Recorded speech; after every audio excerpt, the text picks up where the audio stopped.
Hey guys. Hey guys. What's up guys? I'm good. How are you? How you doing?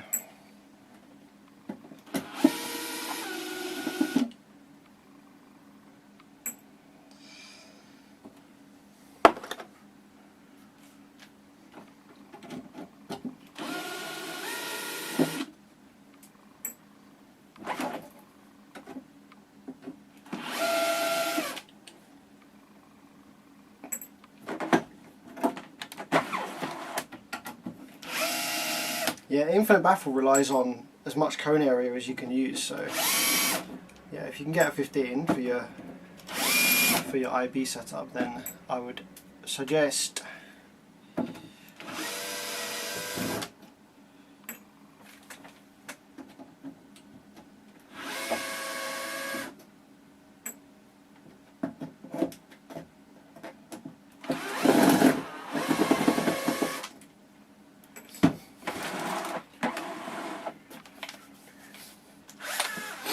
any suggestions? Something with IBTS parameters, I guess. Something with, you know, high-ish QTS, low FS.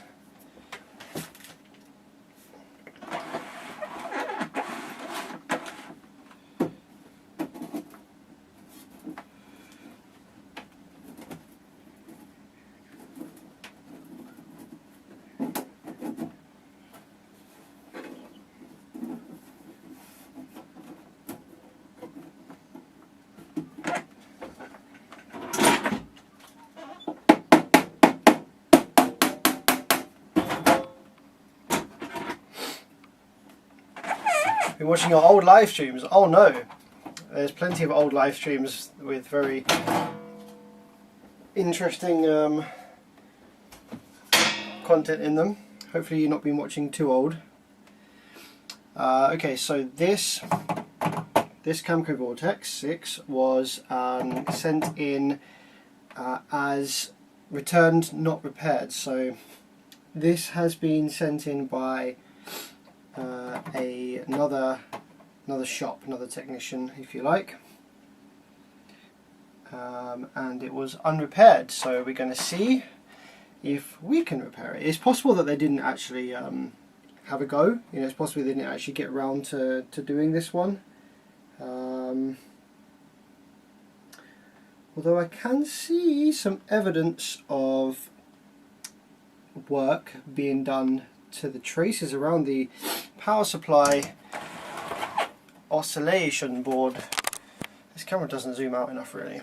So yeah, this circuit around here is sort of control circuitry for the power supply, and we've got the power supply drivers, 21110s, IR 21110s, driving some IGBTs for the switch mode power supply. That's the transformer for the switch mode power supply, and then these are the rectifiers, and then the rail caps, auxiliary supply, transformer, and voltage regulator. But yeah, in order to really sort of look at this one, we need to strip it all the way down, Latvian video, how's it going, man?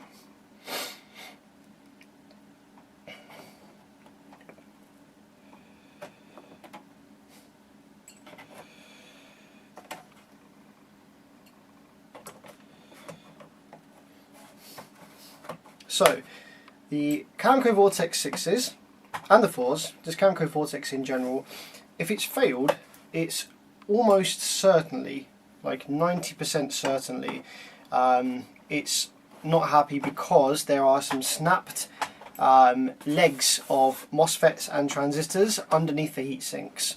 On this amplifier, the heat sinks are screwed down very hard to the transistors and the MOSFETs underneath here, and they use a thermal pad, like a seal pad, like a kind of red foamy seal pad, and it sticks itself very hard to the back of the components. So that means that any movement in the heatsink from its mass, and obviously being chucked around and stuff, wiggles the, because it's basically stuck to the transistors very hard. It's basically attached to them, so it vibrates and wiggles the component legs so they eventually snap, unfortunately. But apart from that, they seem pretty stout and well built and strong amplifiers. So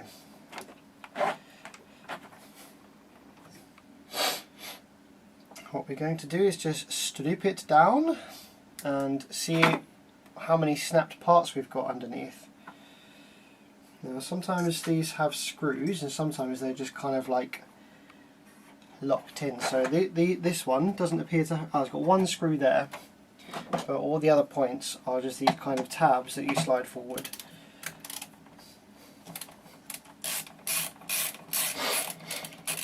So this is a class H.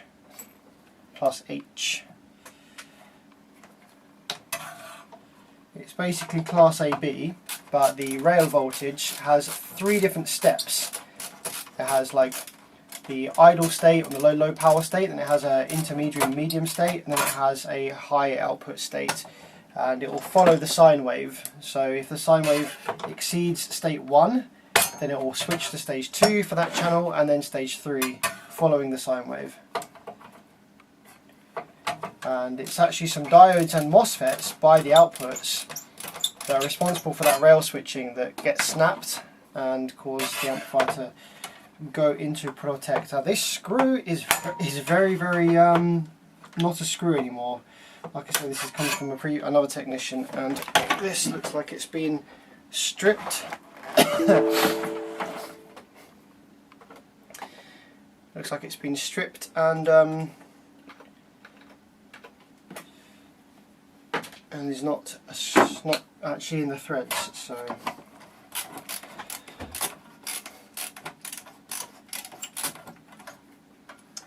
okay.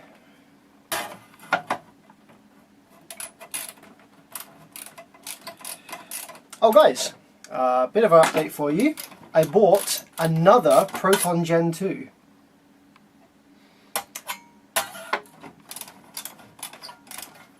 Not to use or drive. It's just spinning, I see. So the little pillar that it goes into is just spinning underneath the chassis.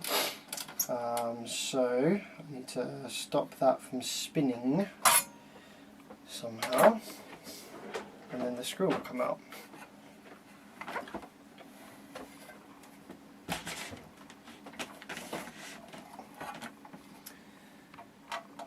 Well, that's not very useful, is it? There's no like bolt or kind of thing that I can use to stop that from spinning. Maybe that's why they didn't bother trying to repair this one, because they couldn't get this screw out.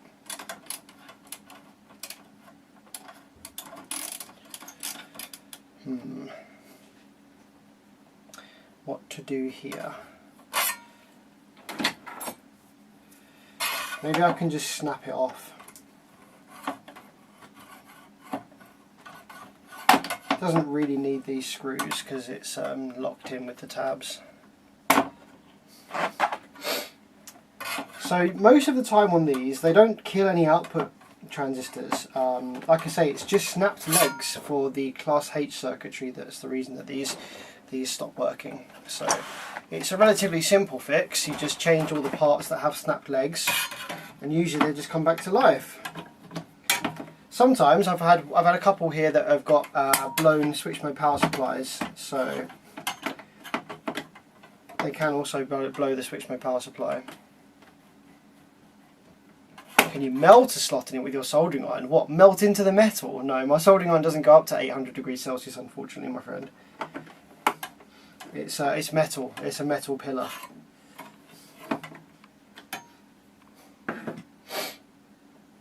Okay, what do we do here then? Do we drill it out? No, we can't drill it because as soon as the drill bites, it will just spin the pillar around. We need to snap the screw really, but there's very limited access in there due to where it is.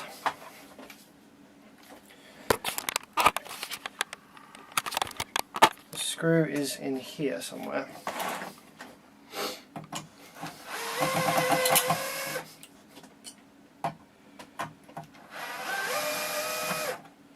I know you have a 3D printer, looking to find a used one.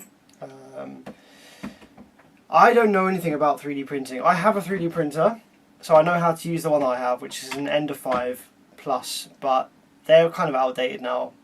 I'm pretty sure everyone is like super into the bamboo printers. I don't know. Yeah, don't ask me about 3D printing advice and what one to buy, because I have no idea.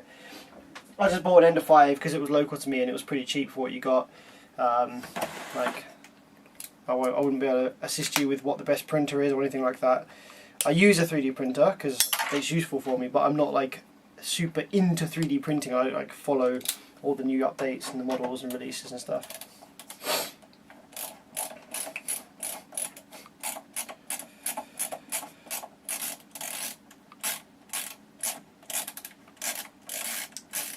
You could chat with Hexibase, but he's a busy man. The best bet, like there's flipping hundreds of forum posts and Reddit posts all about what 3D printer to buy. There's YouTube videos, what 3D printer to buy. Just have a look online, man. There's so many guides and there's so many like suggestion videos and forum posts and stuff that you don't need to go and ask one specific person. You can just find out for yourself online.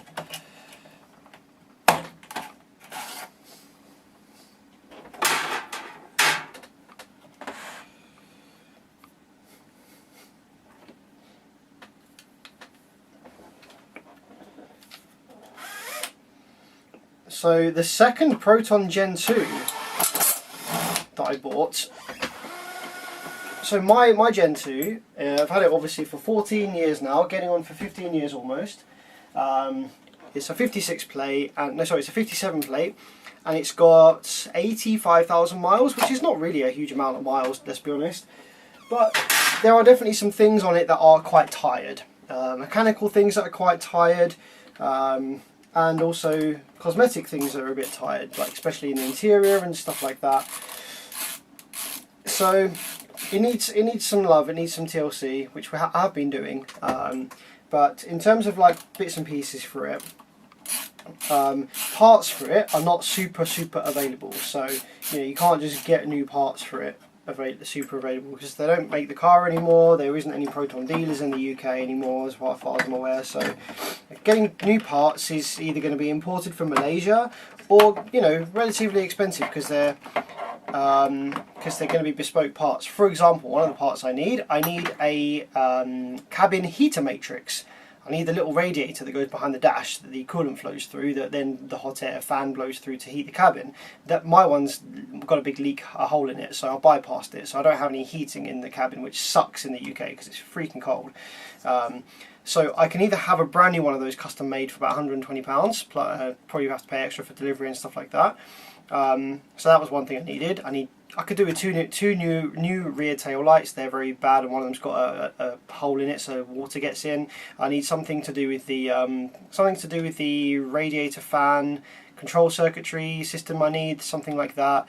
I also need so I don't have air conditioning because I removed it to fit a second alternator, but now I'd quite like air conditioning, so I need an aircon pump and regassing and all the tubing put back in. Some interior bits. I've got leather seats. I didn't originally have leather seats. I originally had cloth seats. I changed it for leather, which I regret because leather is uncomfy. It's very cold in the winter and hard, and it's very hot and sweaty in the summer, so I wish I had my cloth seats back, so I would like some cloth seats. And yeah, just lots. I could do a new gearbox. It's a little bit noisy. I probably didn't do enough maintenance on the oil on the gearbox. Top mounts on the suspension. There's like all sorts of bits. So I found on Facebook Marketplace a Proton Gen 2. It had 33,000 miles on it, so extremely low mileage, like very full service history, kept in a garage its entire life, but it was owned by a little guy, who loved to attach stickers, and basically it looks like it's been dragged through Hobbycraft backwards, or Halfords or Walmart. It's got all of the absolute god-awful tapped stickers, badges. It's got a racing stripe over the bonnet and the roof. It's got a lion decal on the bonnet. It's got stuff stuck all on the interior. It's got random crap stuck on. Had a spoiler stuck on it. Like, it basically looks like a child went to town with their crayons and stickers on this car. So from the outside, and all the door handles are like, the door handles are a bit broken and stuff. So from the outside, from somebody just looking to buy a car, it's a big red flag. You like, no, you wouldn't go anywhere near it. So it was listed up on Facebook Marketplace for £500. £500 for a mechanically mint car with 33k miles, with no rust, that's had a full service history, no MOT advisories. It's got an MOT until July, for 500 quid. I was like, well, that has everything I need. It has the exact interior with the cloth seats I want. It's going to have a perfect gearbox. It's going to have all this. It's got new brakes and discs and everything. It's got new tyres. It's got everything is basically perfect on it, apart from the cosmetics on the outside. So I went and bought it. I actually paid £400 because there was a couple of things that I noticed, and I was like, oh, yeah, that's a bit. So I got him down to 400. So I paid £400 for essentially a not too far from new, very well looked after Proton Gen 2 that I can, and we're going to completely strip it. We're going to strip it to the point of even taking panels out of the chassis. It's just going to be down to bare metal, and we're going to keep and store all the bits I need. We're going to swap all the bits over to mine that are good, and the rest of it, just scrap it. Maybe sell the engine. I don't know. There's nobody that wants a 1.3 Camco engine though. It's a 1.3. Mine's a 1.6, and this is the 1.3. So even though the engine's lower mileage and probably better condition, I don't want to swap the engines over because it's slow enough as it is. I don't want to go down to 1.3. But they're not black. No, they're not black. They're like very light cream. They're like a creamy kind of, yeah, mustardy creamy colour.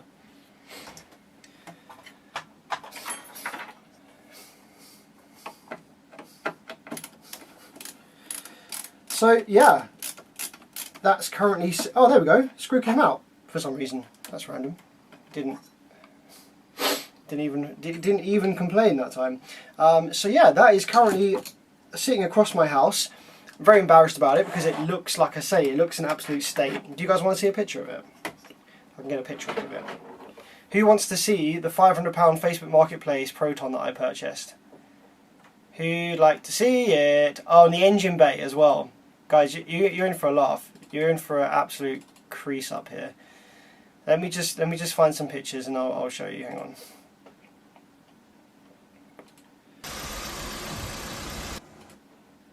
Alright, save as. Yeah. So there's a video which I can put on. I'm just going to find the pictures.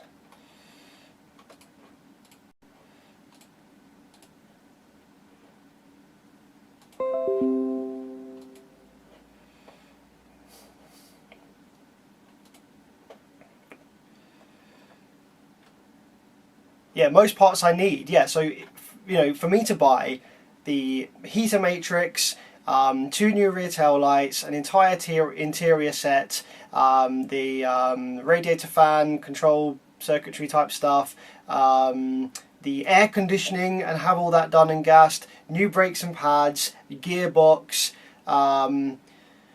and the entire boot trim which I removed. It's got a new alternator on it as well, so I could replace my alternator, why not, while I'm there. Top mounts, and what are the things, the suspension fucking dampeners, what are they called, shock absorbers. All of that would be like well over £1,000, and I just got it all for like barely anything, and then I can get some money back on the scrap. So I'm just before we look at this Camco, for those of you who are interested, because you know, old subscribers remember my yellow Proton, I'm going to show you the video of the new Gen 2. And just find it here, go to downloads, here we go. You ready?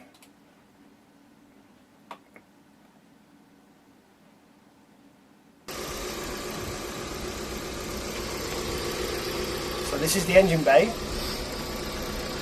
Look at all the stuff stuck on. Look at this gold. Look at this gold flipping. Look at all this red. This has all been hand painted, right?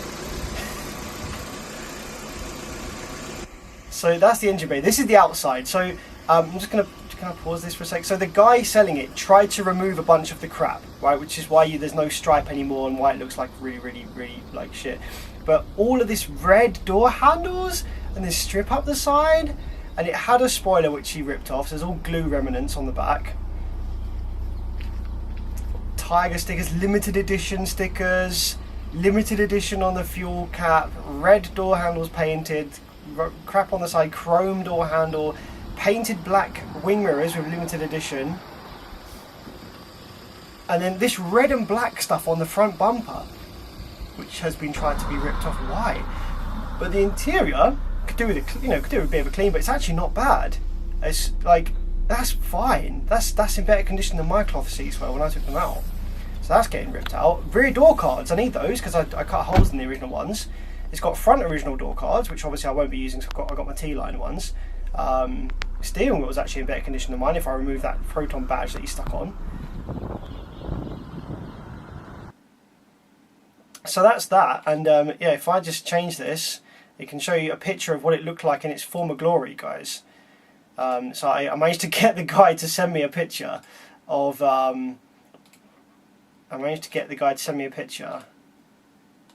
what it looked like before he started ripping bits off.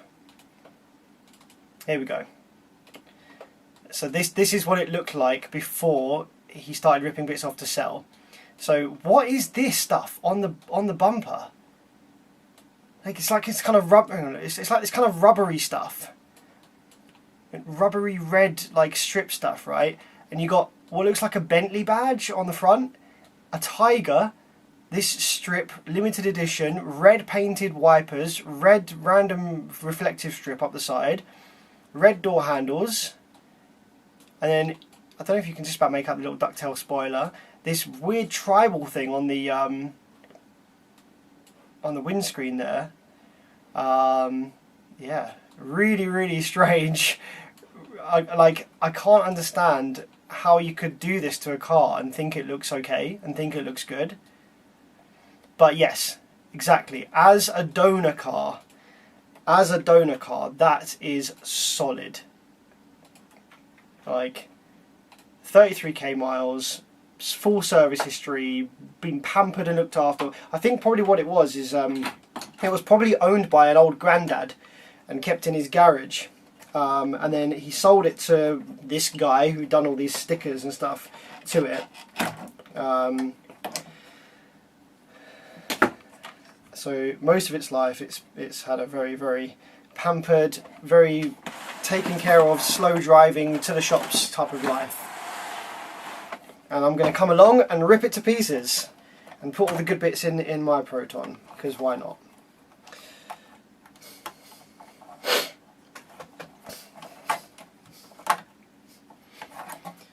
So if you're in the UK and you know anyone that wants a Camco 1.3 engine with 33k on it that's been had full service history and been barely driven and barely revved, then here, let me know. Because I don't know who the hell would want to buy it, so it's probably just going to get scrapped. But it seems like a massive shame and feels sad to scrap it because it'll be in really good condition. Someone suggested I should banger race it, or I should sell it to Banger Racing. Take it. Banger Racers don't buy cars, do they? Just get them for free, I guess.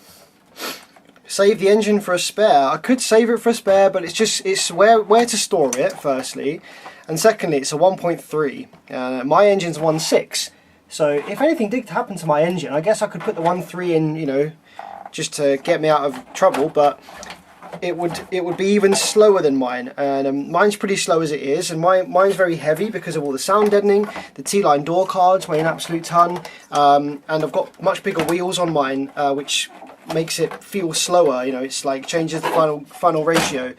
So I definitely don't want to go down on power on mine. yeah, definitely no. But I guess it could get me out of trouble if something did happen with my engine, I suppose. But we're thinking of dropping a Mitsubishi Evo 2 or Evo 3 lump in it, because it's the Proton Camper engine is the block and all that is basically just blueprinted from a Mitsubishi Evo 2 or 3. Proton bought the rights to use the block plans. So all the mounting points, literally all of the mounting, the bolt patterns for the gearbox, all the hoses, everything's in exactly the same place. It's basically the same block, just the Mitsubishi is like way better built, you know, parts and built up way better. So I could just drop a Mitsubishi Evo lump in and then, you know, turbo and whatever, instantly you got like 400 brake horsepower. Right, so with this, in order to access the bits which always snap, we have to take the heat sinks off. So let's flip this upside down. Let's get the heat sinks off.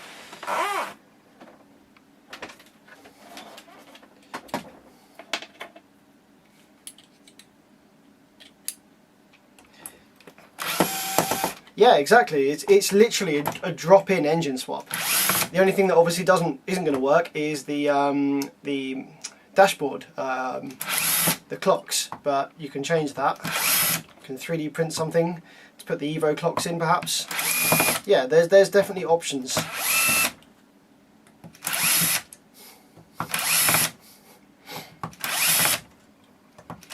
I'd need a Mitsubishi, I think it's a Mitsubishi Galant gearbox, because the Galant was a front wheel drive, so obviously the Proton is a front wheel drive. I'm not going to go about 4-wheel drive converting it, because obviously the chassis and the body, the floor pan is different and doesn't accommodate for the drive shaft and everything.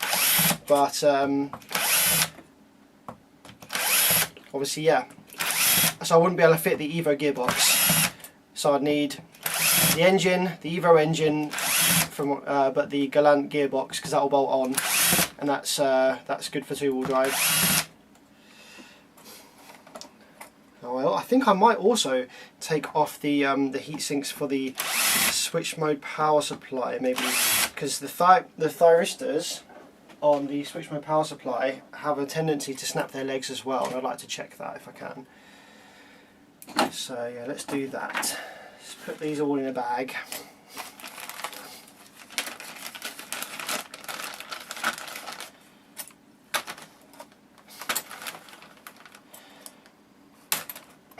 The wiring? No, the wiring won't need much modifying really. Obviously we'll be putting the ECU in from the Evo as well, obviously. But all of the auxiliary stuff is all going to be the same. If I wanted to keep the Proton dashboard clocks, you know, the speedo and everything, then obviously I'd have to do some wiring modifications and stuff. But if I shoehorn in the Mitsubishi clocks and dashboard, then don't need to do anything else really.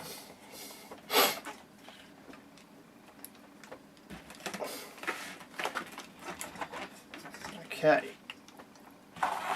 so now comes the bit where we remove the heat sinks, and we can see if any parts under here have snapped.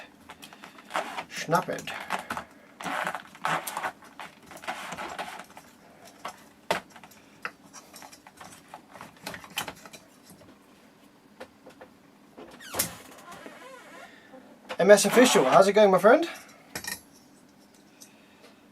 That one came off very easily. Usually they're quite hard to get off.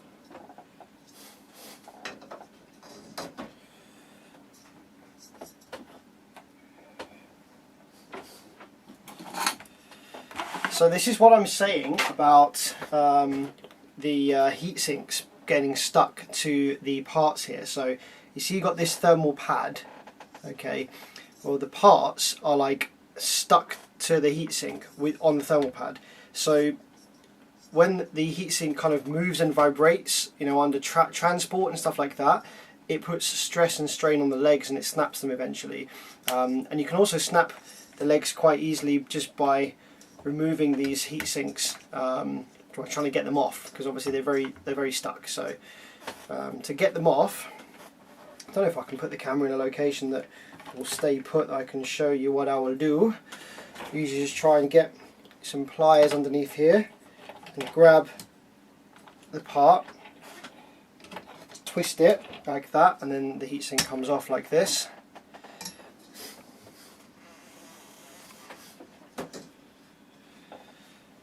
And we've just got to do the same on a DISA one.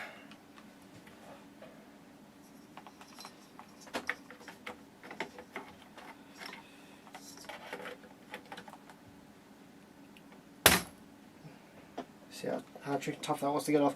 Now this one actually, I think it's because this is coming from another technician. Some of these have thermal paste. Most of the time, most of the Camco Vortexes, they don't have any thermal paste on the pad, which is not supposed to be there. When using these seal pad type squishy pads, you don't need any thermal paste. And because there's no thermal paste, they get very stuck. But because there is thermal paste on these now, it's meaning that they're coming off a lot easier than they would before. So I'm actually wondering whether this one doesn't have any snapped legs or anything. I wonder whether the output side is actually fine, and this might have a switch mode power supply fault. Yeah, this has got some repairs done to it already. You can see here you've got this little wire here that's going to the gate of that MOSFET. So okay, looks like this has actually been repaired on the output side already. So it might be a switch mode power supply fault on this one. Don't like the sound of that. Don't like switch mode power supply faults. They're a bit scary. Thanks very much for the compliment there, MS Official. Appreciate it. What's up, Henrik? How's it going, man?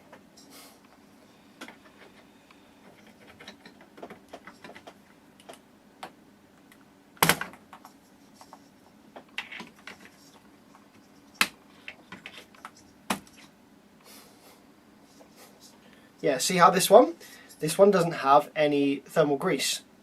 That's how they usually are. So that's why that one was very stuck.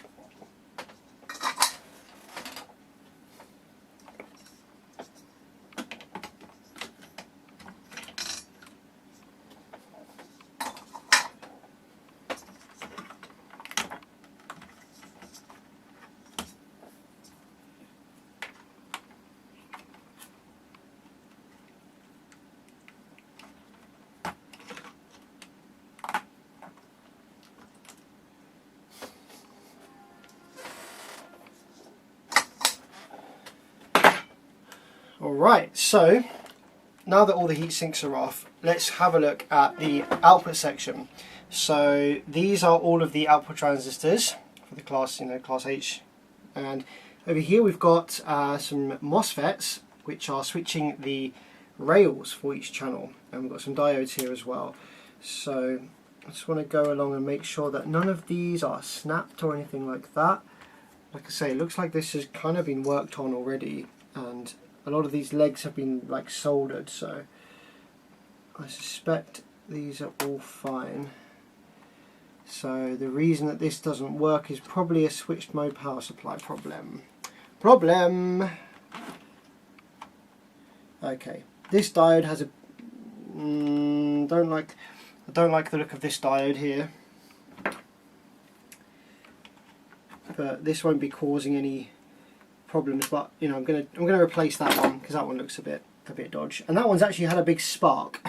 One of the legs has a big arcing kind of thing on it. So yeah, not too happy with this transistor, how that feels either. Although they all feel a bit like this along here.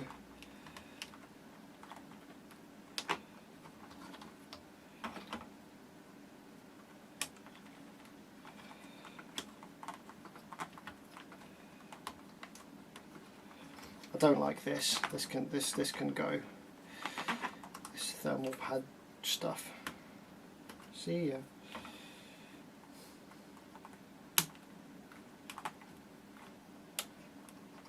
Okay, so I'll replace this diode, but I think we have a switch mode power supply failure, given the fact that there were some bits over here which look like they have been soldered to. So I'm looking for evidence of previous work from another tech. So we've got a shiny bit of solder here on this capacitor. That's definitely been worked on. Looks like we've got a little bit of wire here which has been run on this trace. Okay, so possible that there's something going on with this circuit that's not happy. We have any other evidence of work. There's a lot of solder on the thyristors over here. Well, it doesn't look very shiny. Anything else that we can see? Not really. So what I'm going to do is I'm going to take the clamps off.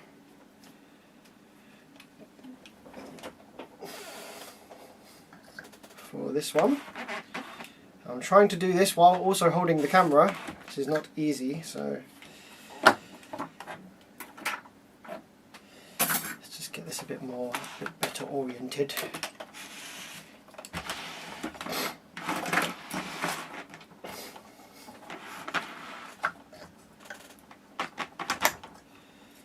Here we go.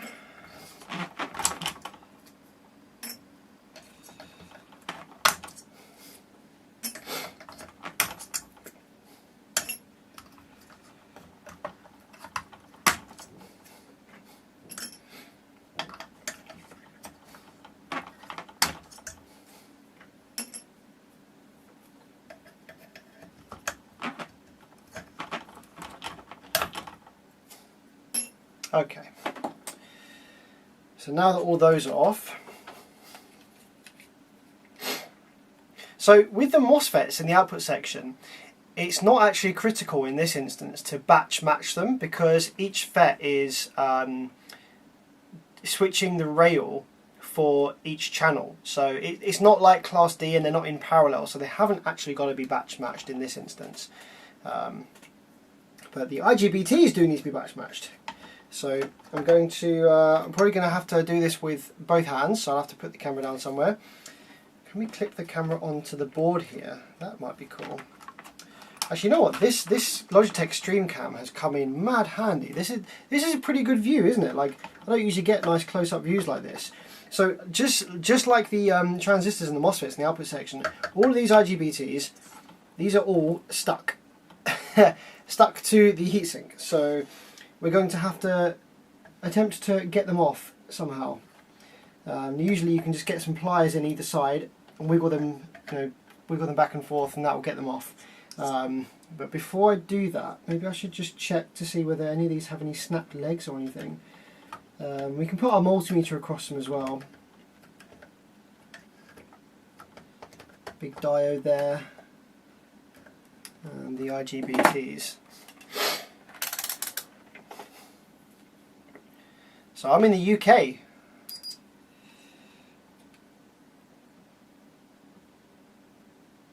Uh, 77? Is that correct? That seems a little low. I can't remember what that usually is. Okay. Okay. I mean, that might be correct, but I don't know for sure. I do have another one here actually. I've got another Camco Vortex 6 that actually is in need of a thyristor or two, just because the legs snapped. But I can just check the resistance between 1 and 3 of one of the other ones and just see whether that resistance reading is kind of correct or not, whether there's a problem.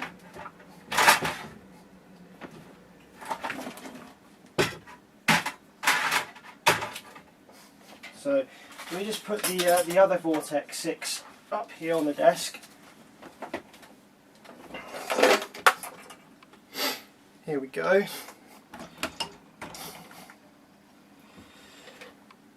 I'm just going to check the resistance on these ones. Okay, this one's reading 160. Is that because it's in parallel with the other one? No, it's not. Okay, so the readings are a bit different there. 200, it's climbed sort of 160-ish there that way round, and the other way round we have 159. So yeah, the readings are a fair bit different and quite a bit lower. on the one we've got here. Now between 1 and 3, between 1 and 2 and 2 and 3, the other legs, we don't have any remaining reading on there, so that's good. So we can check that. Okay, cool.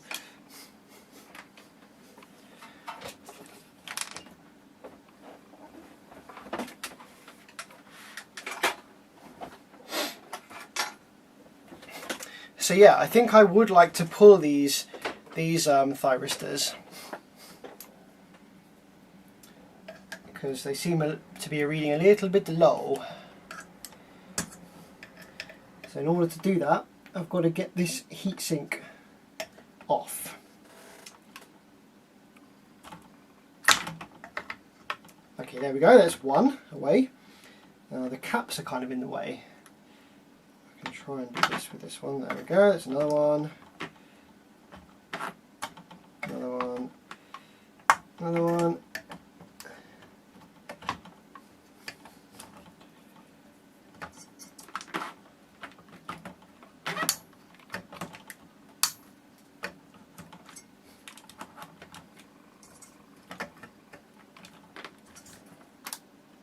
One off. Now I can't quite do the same thing with these because their package is different.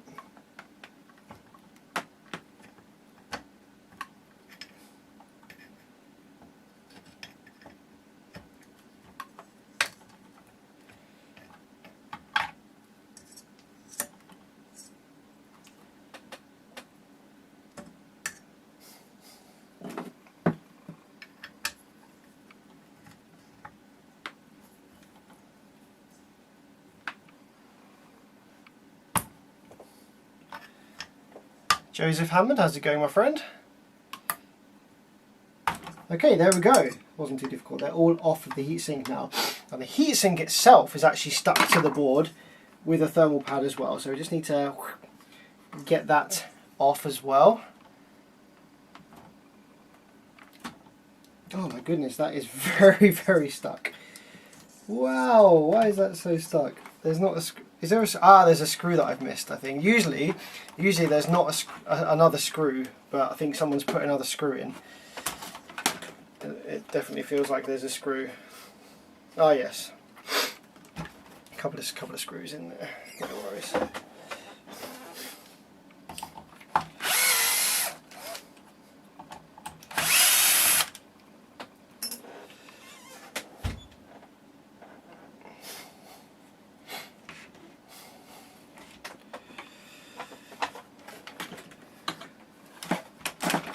Now, the heatsink should come off.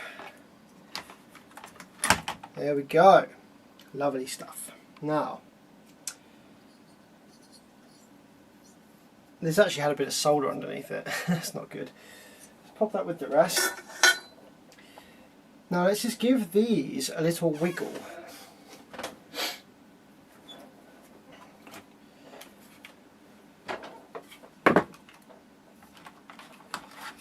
You on there.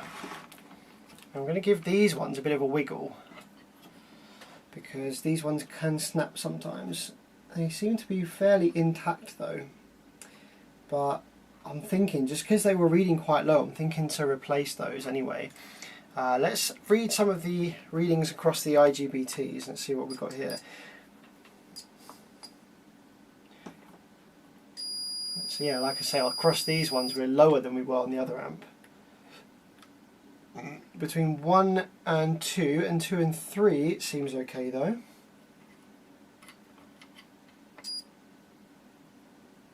Across this big diode I think we're okay.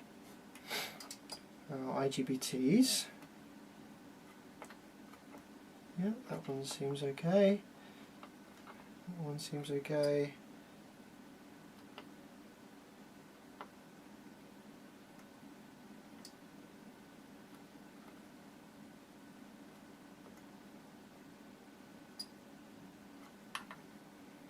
And that one seems okay. Alright. So I'm not immediately seeing any issues with like immediate problems on the switch mode power supply, like no dead IGBTs or anything like that. Oh, how was I was recording this stream for some reason.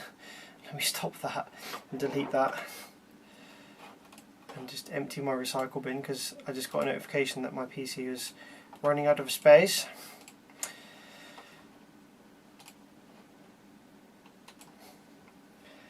So I think what I want to do anyway, I might actually just remove these IGBTs so that I can power the drive circuitry up and make sure that we're actually getting pulses, PWM, to the gates, because I can't check for that any other way without, you know, starting to make rail voltage.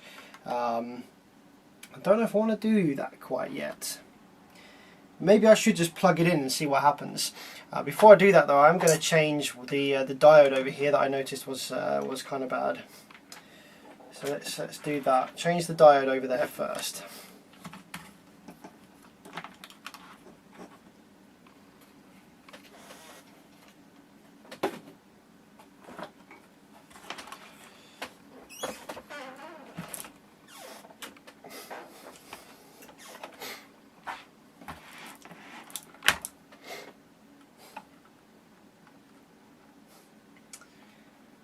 Yeah, let's get that diode out.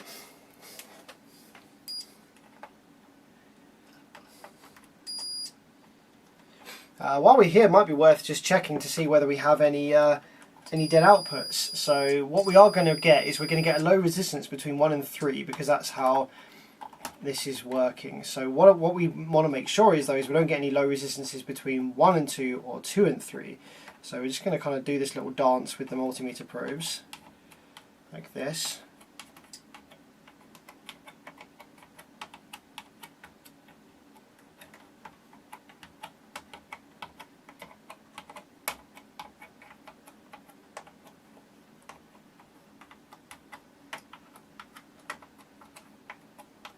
Okay, yep, that seems fine. Make sure that this diode is reading correctly. Yep, 389, that's about right. Make sure none of these transistors are shorted here. Make sure none of these diodes are shorted. Make sure none of the MOSFETs up on this side are shorted, all these diodes.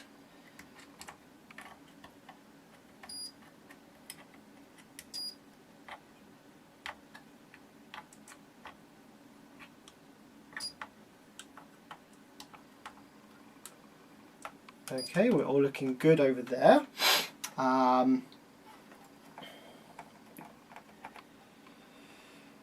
Okay. It is a little tempting just to power this up and see what the heck happens.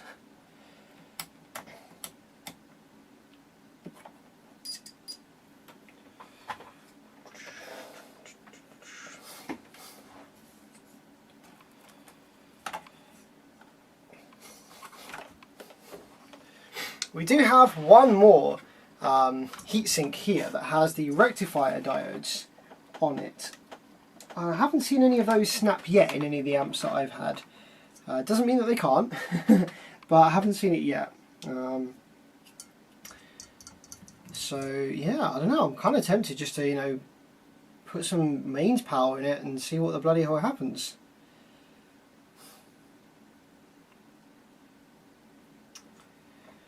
I don't know. What would you guys do? Would you put some mains power in it, see what it does? I haven't found any issues.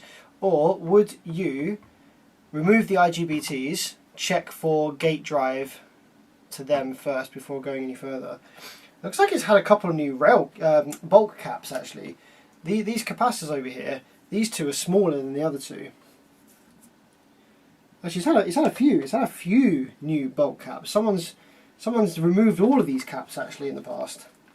Why were they removed? This one's like had quite a lot of diagnosis work done on it and they haven't got anywhere.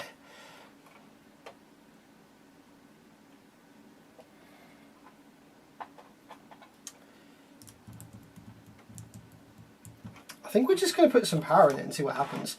But I'm going to change the diode first. The one on the output side that looked a bit weird.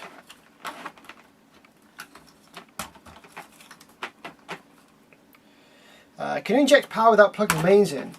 Like, I could. The only problem with doing that with these kind of amps is the protection circuit is checking that AC voltage is present, checking that bulk 300 volt rail is present, and then it's generating all of those auxiliary supply voltages that it needs for the control circuitry and drive circuitry from that. So I could inject, but I'd have to inject like 5 or 6 different reference voltages, and it would just take me bloody ages and be a pain in the arse.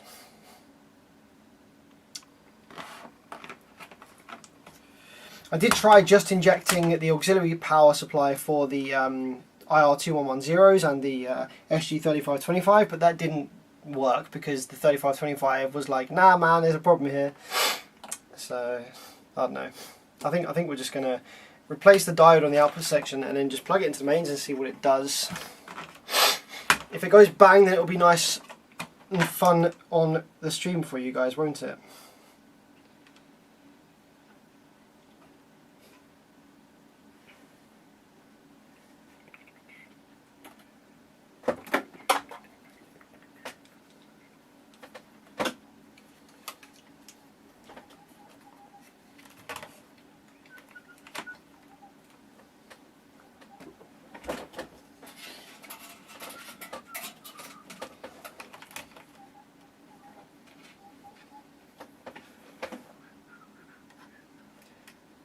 I'm just going to pull the legs out because we're not going to reuse this diode because it's not in the best condition. So I'm just going to heat it like this. I'm just going to pull the legs out from the top rather than try and do it nicely and save it. Yeah, see that joint was proper on its way out. It's like coming off of its leg there. Like that wouldn't have been good to use going forward. There we go. Do you have an isolation transformer? Nope, I don't. I do not have isolation transformer.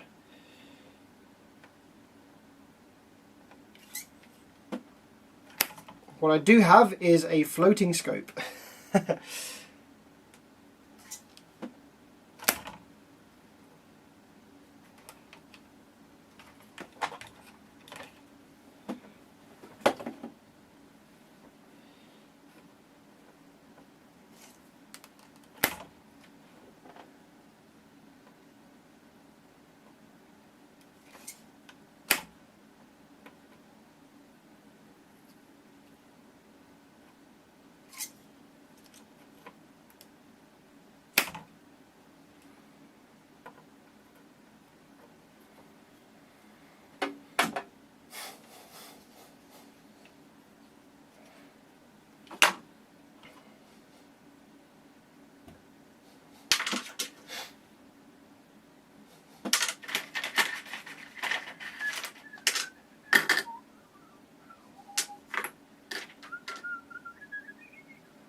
Now I just need my little diodes.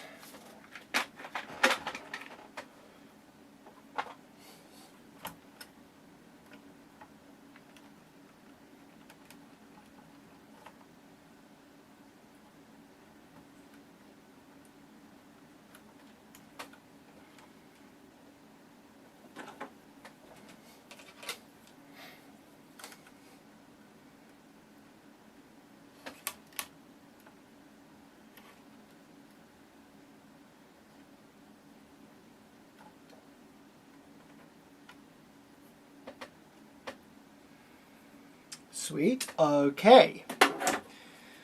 So I guess now we just plug it in and see what it does. Not particularly looking forward to this.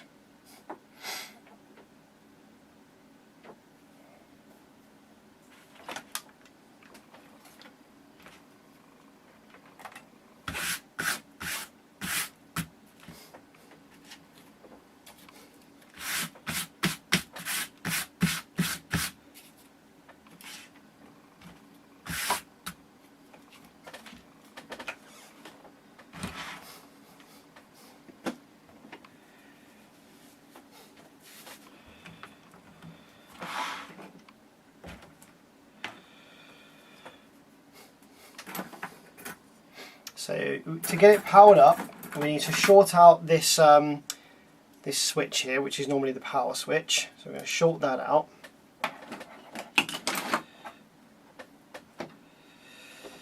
And then I'm going to connect the front panel LEDs so we can see what fault mode it's describing to us, if any. Yep.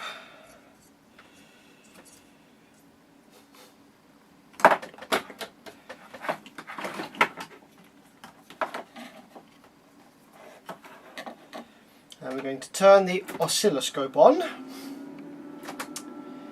And I'm going to float the scope. Float the scope. Scope the float. Connect up my 100 by 100 ratio probes.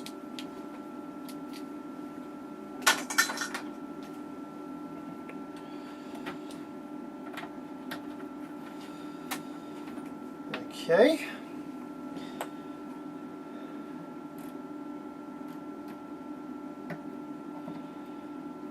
So now I've just got to float the scope. So I'm going to flick the switch on the back of my scope that detaches the ground.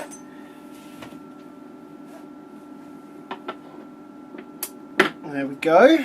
Now we are floated. Make sure nothing is touching the ground on the scope, because obviously the scope ground and then any bits of metal on here, the ground, are going to have a potential on them, probably, which is not ideal, but you know, is what it is. We have to work with what we got. Now I just need a scope probe ground clip. Here's one. People are always asking me where my one of these is. It's because my scope's normally grounded to the same ground as the power supply. Cool, so now I've just got to find a point to ground my scope ground to, and I think it's probably going to be the negative of these big bulk capacitors over here. I think that's what I did last time. So that's ground, that's going to be the switching, yes. And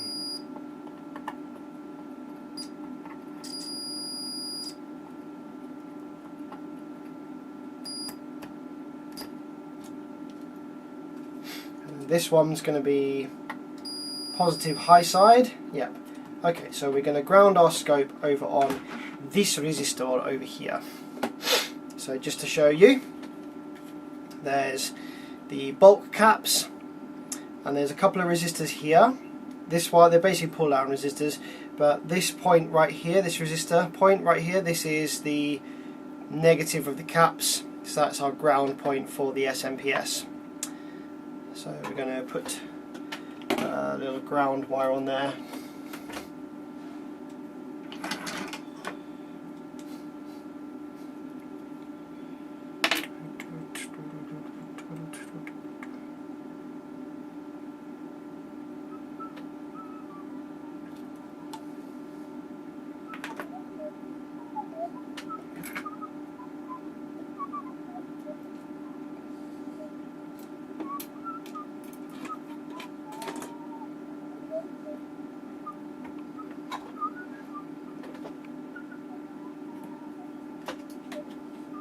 Hello from China, how's it going, my friend? Yo, yo, yo. Don't feel like we've had that many views from China before, so that's pretty cool.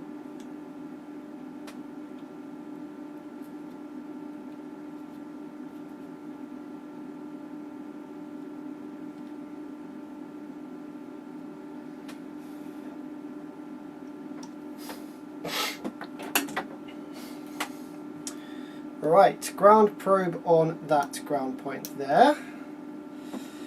Clip it to the oscilloscope ground. Then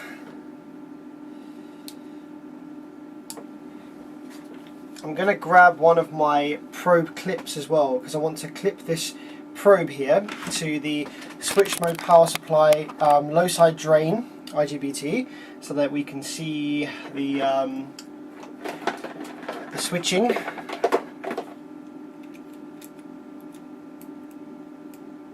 we go, that's good.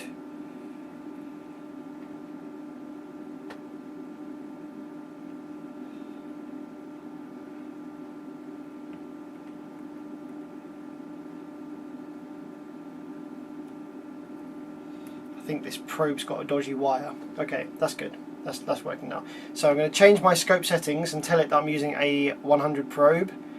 Yeah, this scope probe is definitely sad.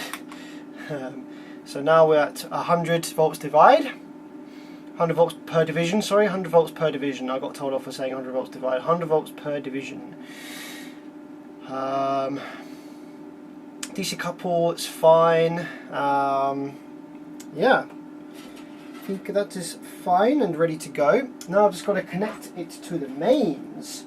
Now, in order to do that, I've got a little relay here. What I do is I've got a relay that connects to the mains, so I can turn this amp on and off with my foot pedal, which is very, very useful for not wanting to, you know, be near it, or for wanting to put my hands over my eyes and ears. So let's just connect some mains wires. Hello from Jamaica, how's it going?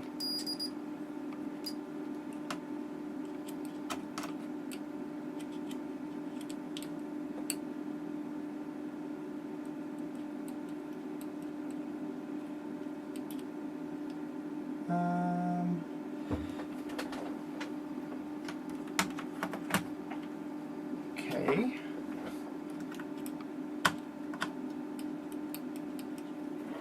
That's strange. So over here, by the mains power connector, one of these little clips should have continuity to this big 16 amp fuse. So there's a great, I can't zoom out anymore, can I? Oh, I can, there we go. There's a great big 16 amp fuse here. Now, in all the other boards, one of these has continuity to the mains. But that doesn't seem to be the case here. So maybe that's the problem. Maybe there's a break somewhere in a trace or something. Or maybe one of these inductors is like snapped or not connected to the board or something. Interesting. Okay.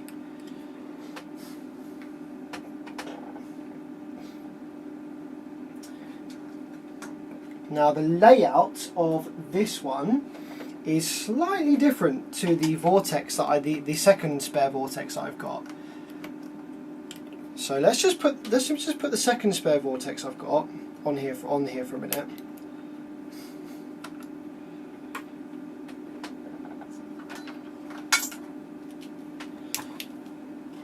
These probes down somewhere.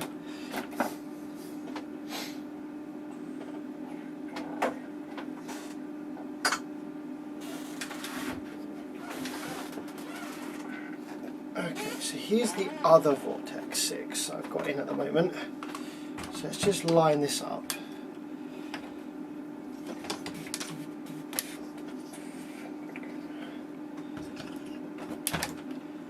So on this one, the big 16 amp fuse here has continuity to, not that one, but this one, the one right at the back. So this has continuity to the mains input, obviously, which it doesn't on the other one. So that has continuity through this inductor. So we go through this inductor, and then we go, did we go through this inductor as well? Yep. Through these inductors to the fuse. Right, so what's going on this other one then? It doesn't seem to have continuity there.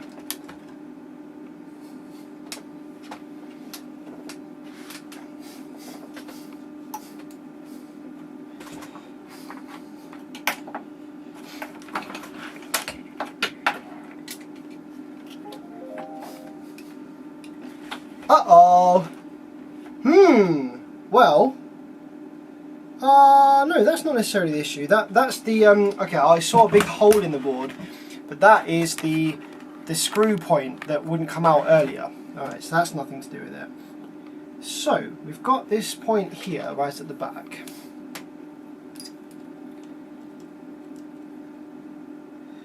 So this fuse, this 16 amp fuse, which is that one there,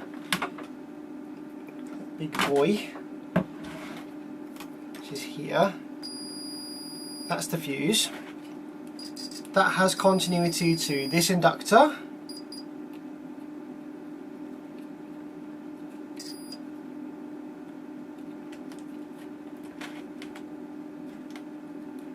but then not any further back. Right.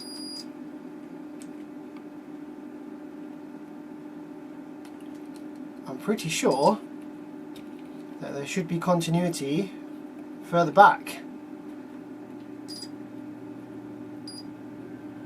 So does that mean there's a break in the inductor or something?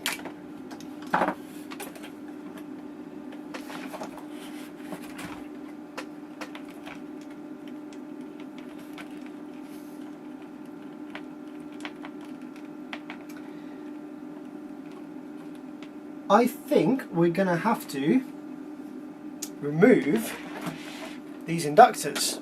This first one. I think we're going to have to remove this. So we get continuity on this first. I'm gonna have to scratch a little bit away at the inductor insulation here, just so I can kind of measure it probably. And go underneath the board.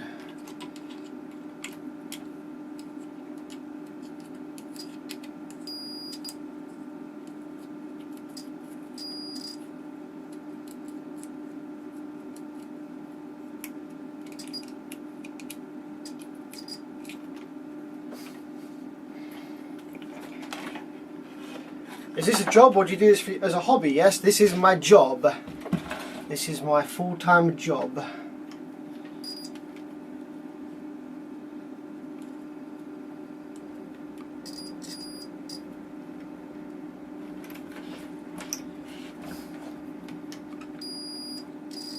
Right, so we're through that inductor. That first one's okay.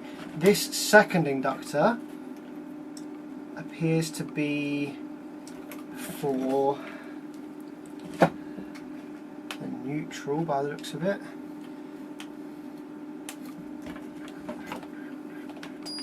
So we're through that inductor, and then these other ones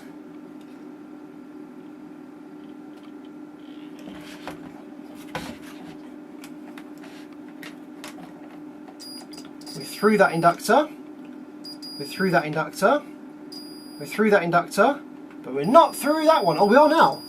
Ah, it must be intermittent. See how that one now has continuity?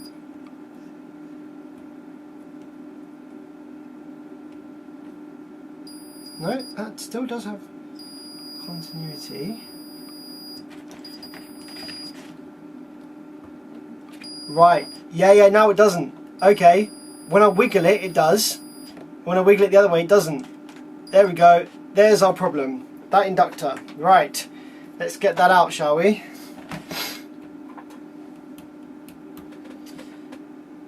So to get that out, I think we're going to use the big one.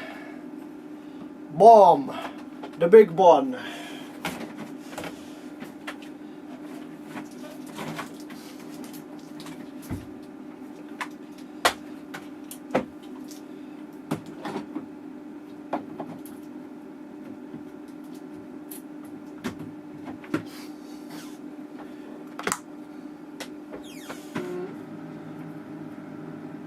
Woo, that gets hot fast.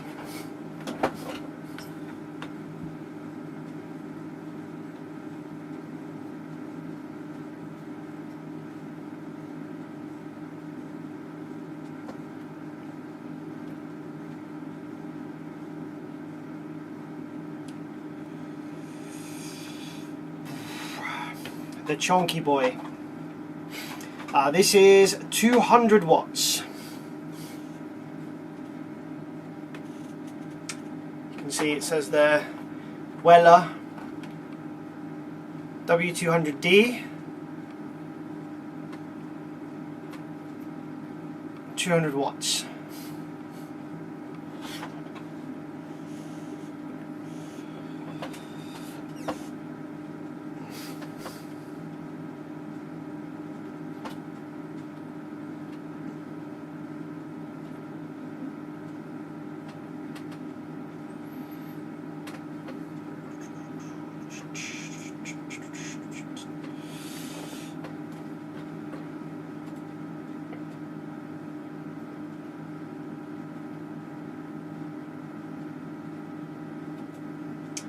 Just gotta wait for this to get cooking, and we can remove that inductor.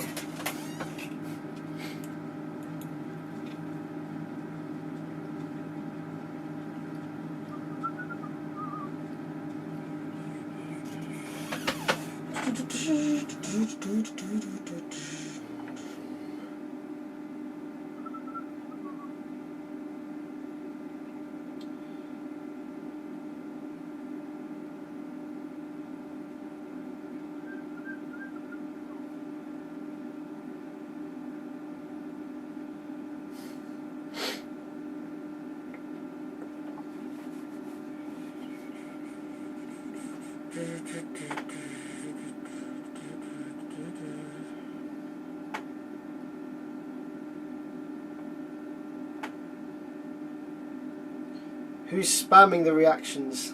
I see you.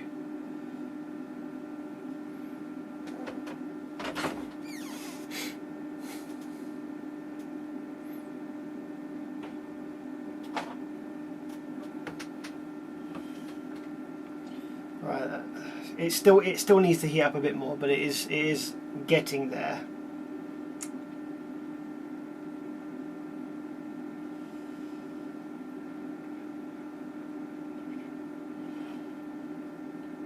Is there a Discord for your YouTube channel? Nah, not really. Not really.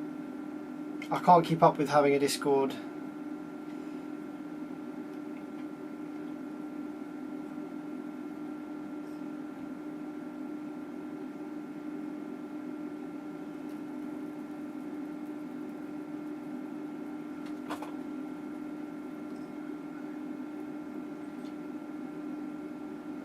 So to get this out, I've got to desolder all 4 of these pads, because it's one inductor with 2 separate winds.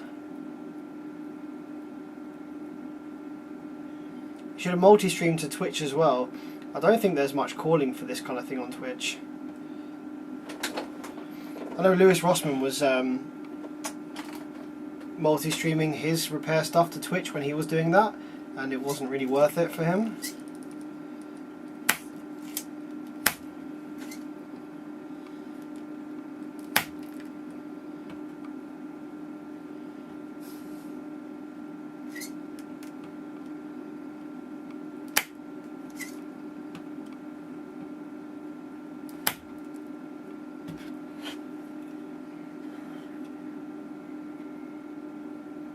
Yeah, IRFP 1404 is very common in pretty big amps.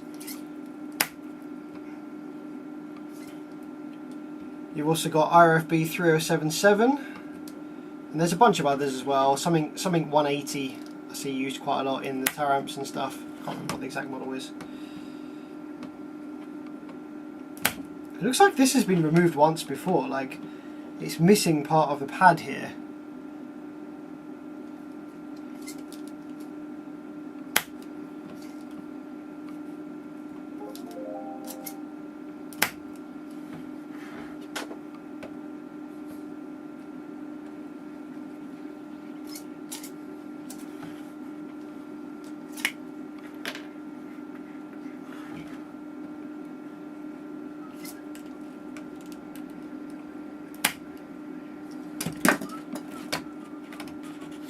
Right, that was nice and easy. It's actually all removed already. So let's have a look, shall we? See what we've got. It might not be that any of these legs were snapped. It might just be that it wasn't soldered properly in the board, because yeah, it's not looking like any of the pins there were snapped really. What we do? We're going across, aren't we? Ah, there's lots and lots of arcing and sparking here. So I think that this just wasn't soldered.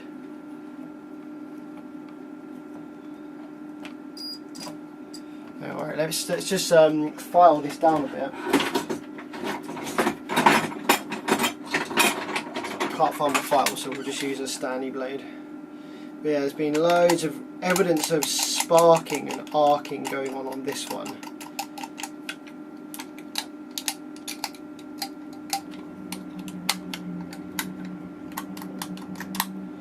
It's a good job we didn't power it up, because we would have got a bunch of that.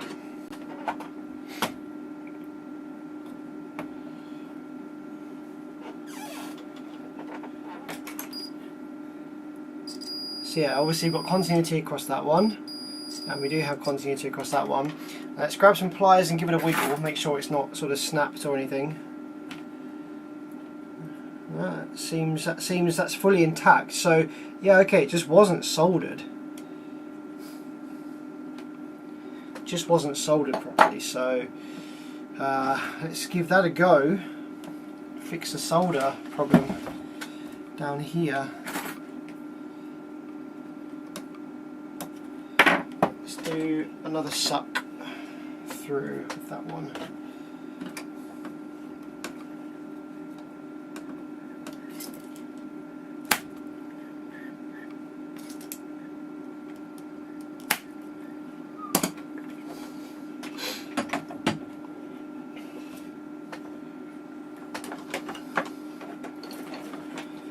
What's wrong with this amp? Well, that's what we're just finding out, my friend. We haven't powered it yet. Replaced a diode for the Class H switching in the output section so far. I was just getting ready to power it up on the mains, and I noticed there wasn't any continuity between the mains input and the switch mode power supply. And we found that there was a problem with the soldering on this inductor to the board. So we're just cleaning all that up. I'm just going to pull these legs through a little further so that we get a bit more leg exposed to solder to.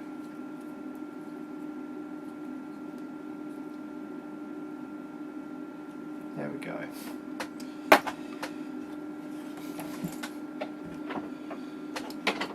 Flip it over.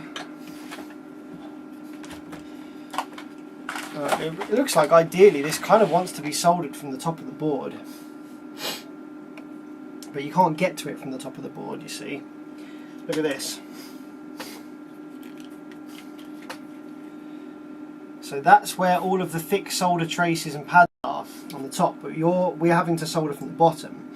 So we're going to stick this through, obviously, but then in order to get a really good contact here, we're going to have to absolutely cook this with the soldering iron, get loads of heat flowing through so that this solder all melts here. So let's see, have I sucked enough of the solder away for that to go in? Yeah, looks like I have. Alright, so now we'll flip it over and we'll absolutely cook this with the 200 watt soldering iron to get that flowing through really nicely. Oh, it's green! The matrix. There we go, that's better.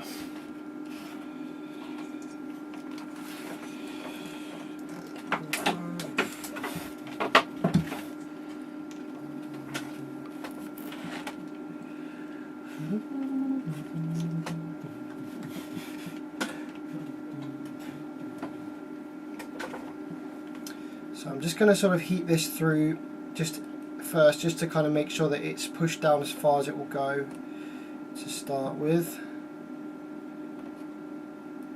Okay. Oh, that's going to fall out unless I hold it. If I can just get one of them tacked in, then I don't have to hold it anymore.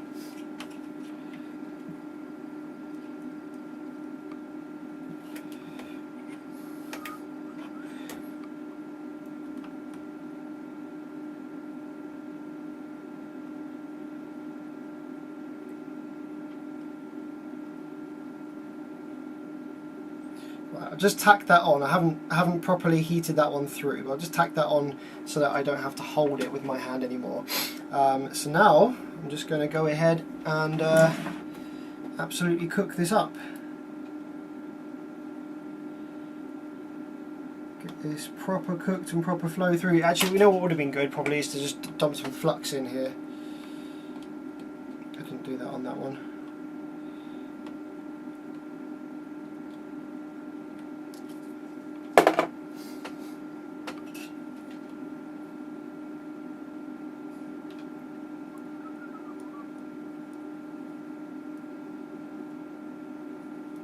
It's making noises.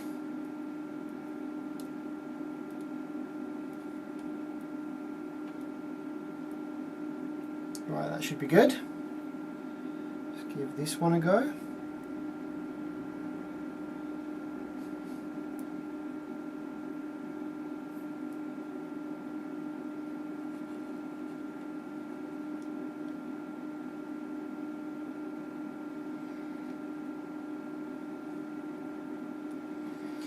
That's good, that's proper gone through, that one has. This iron is a godsend when it comes to doing stuff like this.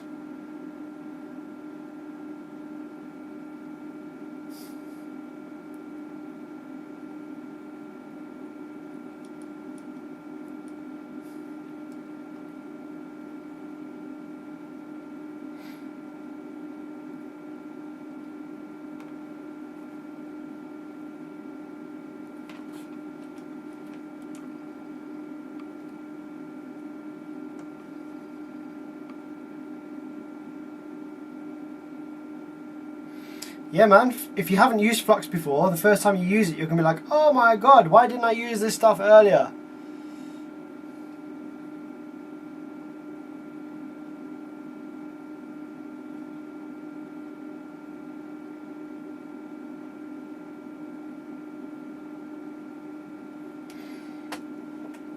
Alright, nice. I do believe that will have done the job. Flip it over and have a look. Like we won't be able to see. Like yeah, we can't see whether that's done the job. But let's check whether we have continuity from the 16 amp fuse and the power terminal, which we should do now. Yes, we do. Brillante, muy bien, está bien.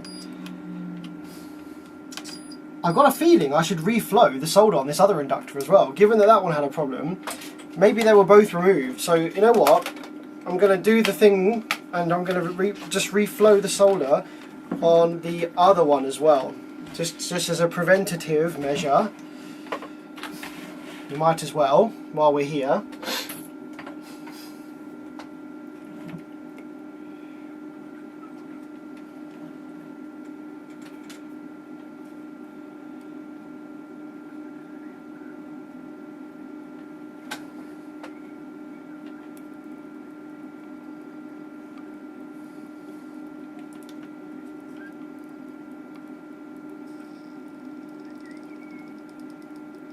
Oh, it's making bubbly sounds. You know it's good when it's making bubbly sounds.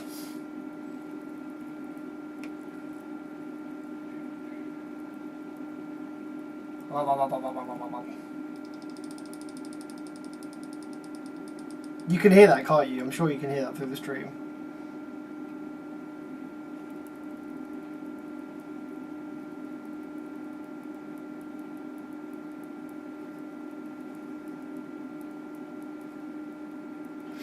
You've got to be careful with flux because a lot of flux goes conductive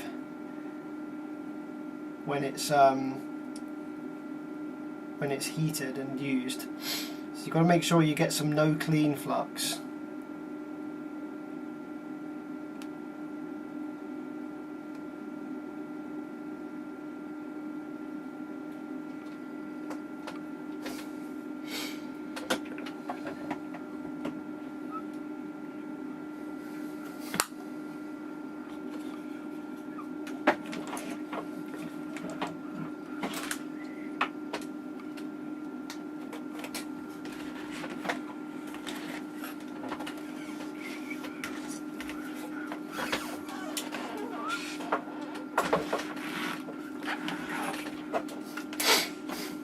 Okay, cool.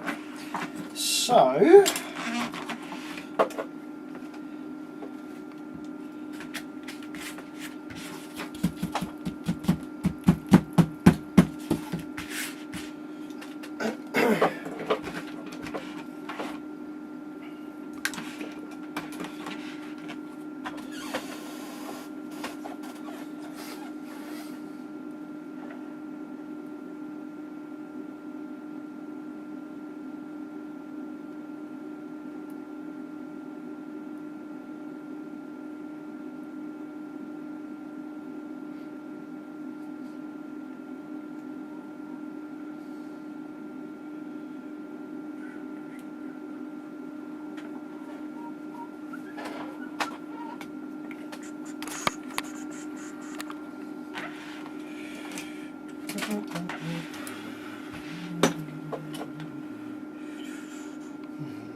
Alright, so mains wires then. Let's just drop some mains wires in here now. Will I just be able to kind of tack them in place rather than having to go full send and solder them? I don't want to have to solder them, so I can avoid it.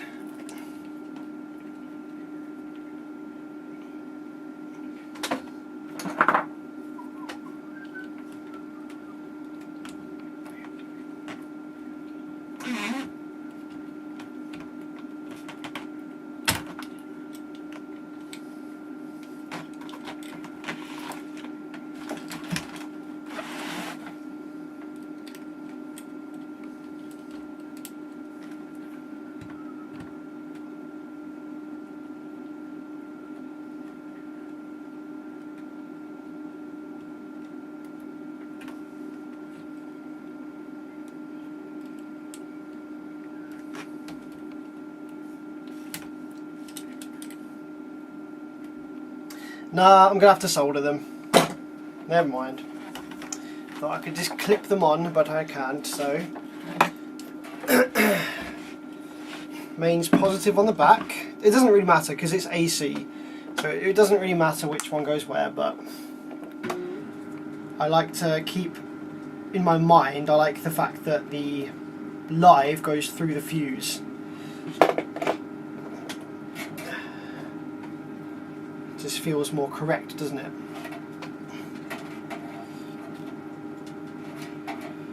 Electric World, how's it going? Good to see you.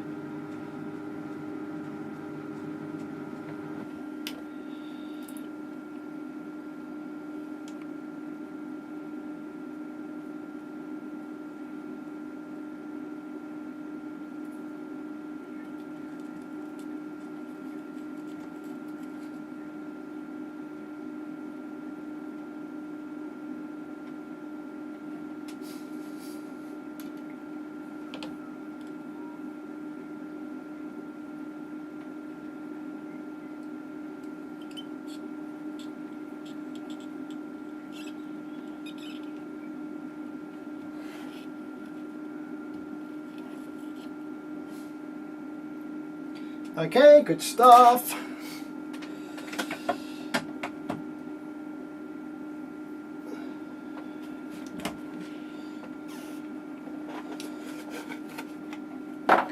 All right. So,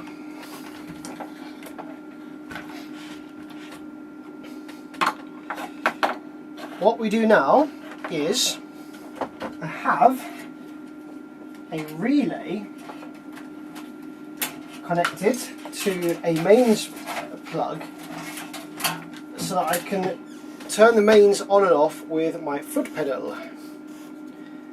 So I can use both my hands to cover my ears and all that jazz. So I've got this relay set up here with a mains plug going into it. This is the 12-volt wires going to the power supply on my foot pedal, so we can turn on and shut off the mains via foot pedal. That is what we shall do. So let's turn the power supply on at 12 volts. There we go, 12 volts.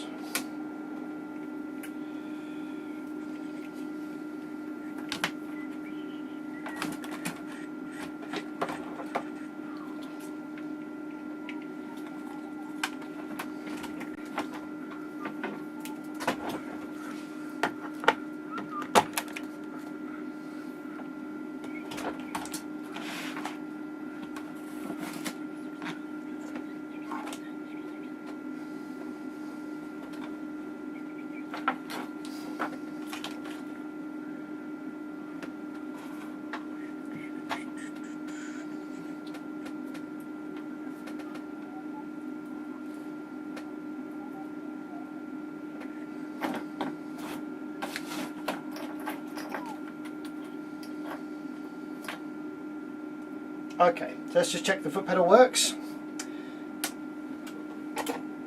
Yep, foot pedal works. Okay, so now we have the scary part. So the eye protection's going on. I'm just going to probably put my fingers over my ears like this while I power it up and see what happens. Make sure that there's nothing on the desk like shorting to it or anything. No, looking good. And what we're looking for is we're looking for some light to come on this little daughter board to the side, which I'll point my camera towards. There we go. So we're looking for some lights on this daughter board here. We're looking for nothing to explode on the switch mode power supply. I wonder if I can get this camera to give a better view. Probably not. The overview camera is probably best for this. So yep, we have low values on thyroids, but I think that's probably alright.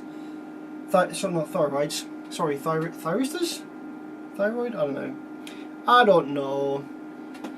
The fuse rating in the plug here is very low. It's like 2.5 amps. So if anything is like drastically shorted, then that should save our ass. So yeah, I think we're pretty much ready to power up and see what happens.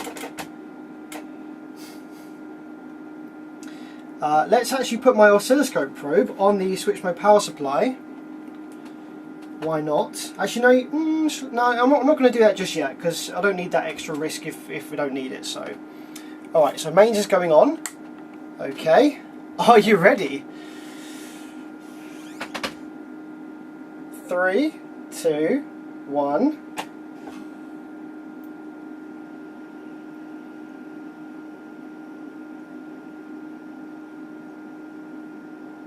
Okay. It's a not happy. It's a not happy. The lights are kind of all over the place. Something is wrong. We do have a flashing code. I don't know what that means though. I wonder if actually the this daughter board is faulty. It didn't explode, but it's something is not right. It's not happy about something, so let's just turn the mains off. So the flashing code, what was it? We can bring up the manual in a minute and have a look. So now we know it's not happy with something. Let's put the oscilloscope onto the switch mode power supply and have a look and see what that looks like. So let's just plop that on there. So on the drain of the IGBT. Bear with me one moment. Just getting a call coming through from a customer.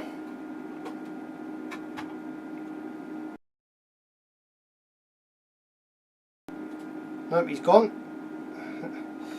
That was a very quick ring, didn't give me a chance then.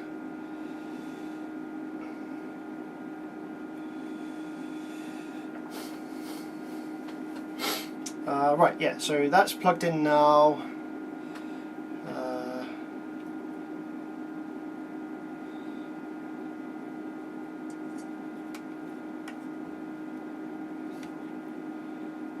The mains, the oscilloscope shouldn't be connected. Right, I've got mains there, going through there. I've got sounds coming. Oh, I've got. I'm not too sure about this. As I'm kind of playing around here, I'm getting USB devices disconnecting and all sorts. But you know what? Screw it, we're just going to send it and see what happens. Project low frequency. Okay. Repair is misspelt in the title, is it? That's my bad. That's my bad. Right, nothing's connected to the ground, is it? Nope. That's not connected there, that's fine. The scope is floating, nothing's touching the scope ground, we haven't got any other probes in. So really, that should just be fine. Okay. Turn the mains on and have a look and see what's doing on the scope.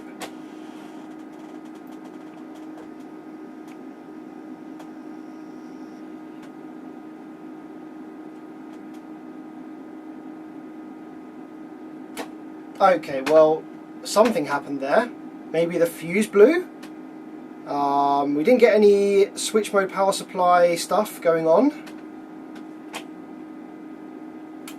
Okay, yeah, I think the fuse blew. I wonder if that's because I connected my scope and there's like some pathway to ground somewhere. I'm not sure where there would be because I've floated the scope completely. That's strange. So a fuse somewhere definitely just went poop.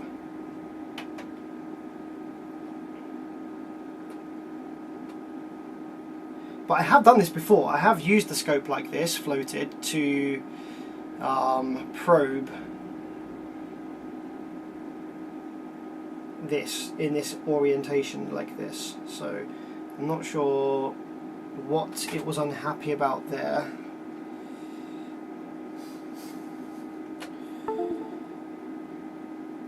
Again, lots of sounds, lots of USB disconnecting sounds when I do this, which is very strange. 57 volts still on there.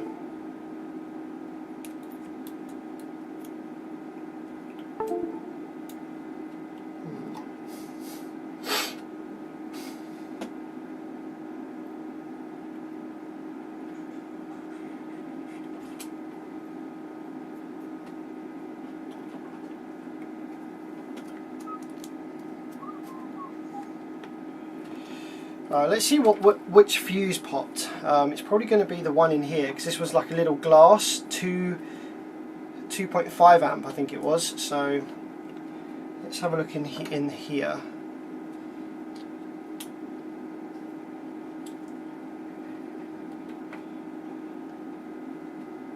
Yeah, that looks pretty bad.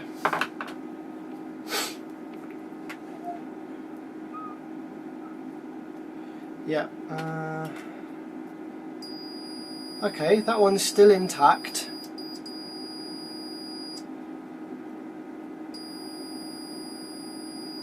Okay, so that one's alright, even though it looks a little bit black.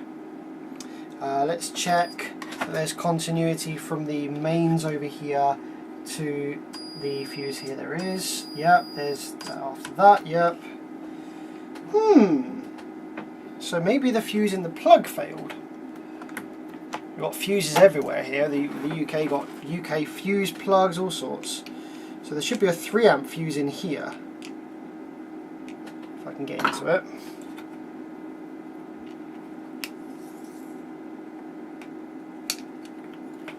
There we go.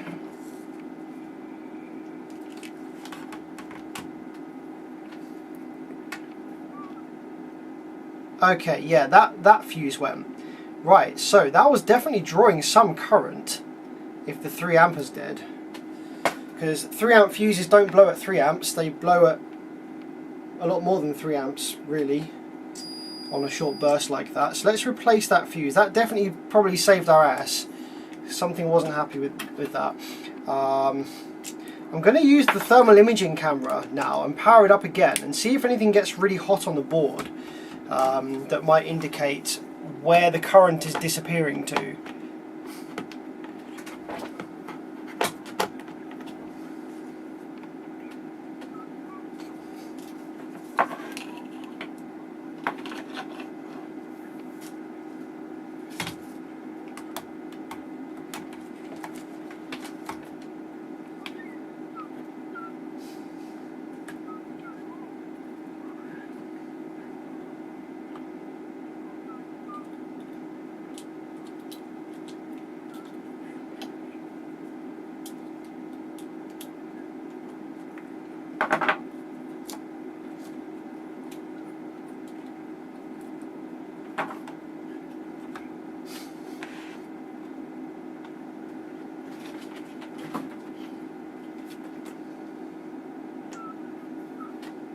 Let's just see if anything's hot initially. See if any of the output IGBTs are hot. Ah!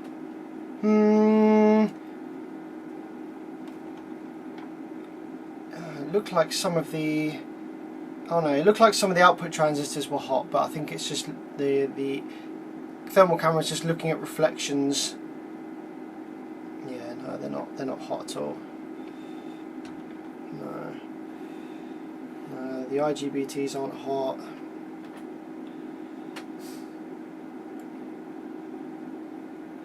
Okay.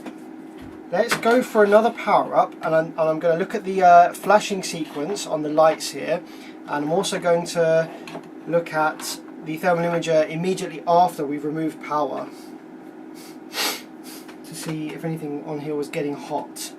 So, mains on, and then let's have a look. Okay, big flash. There was a big flash pop, and that seemed to come from the glass fuse in here. So that was definitely on its way out because it was all blackened. So let's just remove that. Okay, now before we power it up again, because it's blown a couple of fuses now, let's just check for shorts across a few different places. Okay, now we are probably going to have some voltage now in the bulk caps, so let's just confirm what that is. So we've got 82 volts in these caps, so I'm just going to put a resistor across that to get rid of that energy for a sec. 100 ohm 5 watt resistor to get rid of that energy in those caps.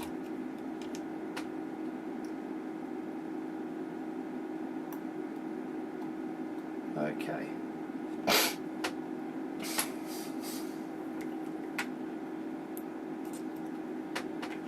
So now we shouldn't have, yeah, that's 0.5 volts, right? Okay, great stuff. So let's go around looking for any shorts. Now there's a couple of reasons why we might have fuses blowing. Could be that these thyroids are low resistance. It could be that there is a drive circuit fault on the switch mode power supply.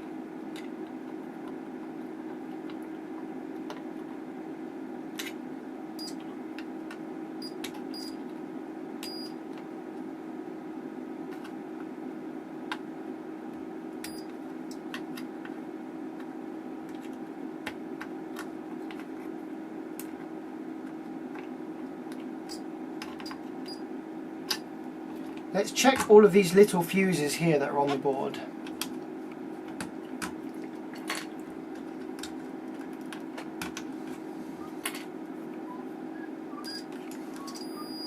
Intact, intact, also intact.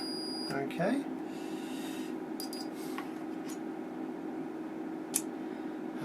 Maybe we check the diodes on the output side, the rectifiers.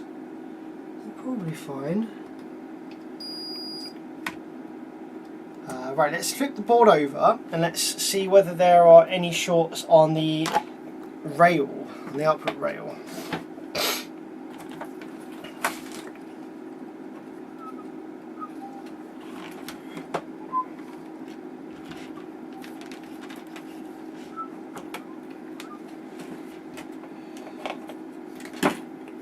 So all of the rail capacitors are going to be over, where are they? Where's all the rail caps gone? Ah, they're over here, okay. Okay, no short there, no short there.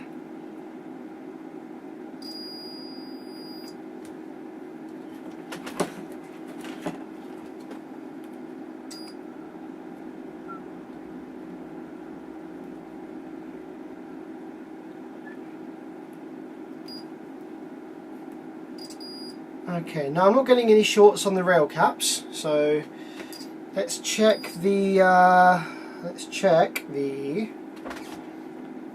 rectifier diodes. Well, that's shorted because that's a short anyway. Oh yes. Yep, that's okay, that's okay. That's okay. That's okay, that's okay, that's okay.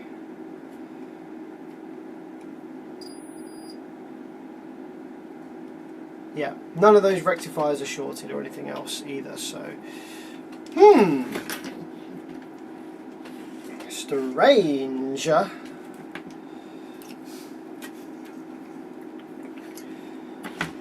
I think we try putting the...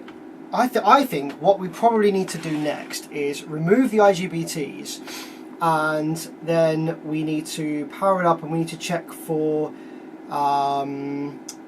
drive on the gates of the IGBTs.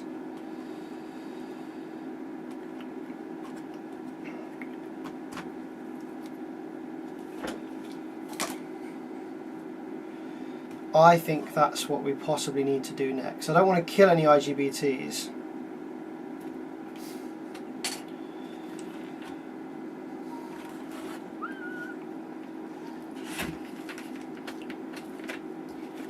And also, if the IGBTs are removed, then there isn't any risk of anything going massively bang, I don't think.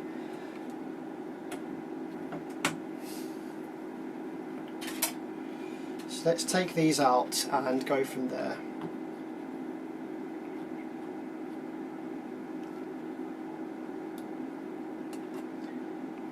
Sam, you need a dim bulb. Yeah, I probably do. I don't usually do mains work though, so I'm not set up for doing mains work.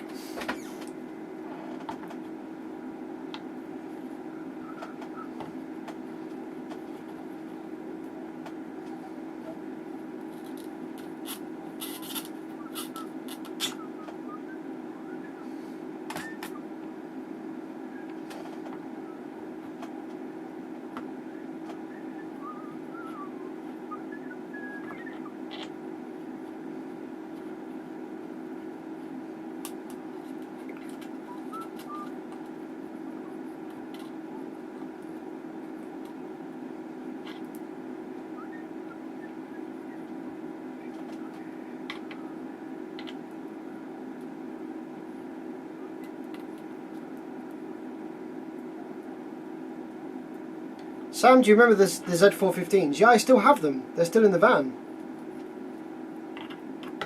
So yeah, of course I remember them, because I still got them.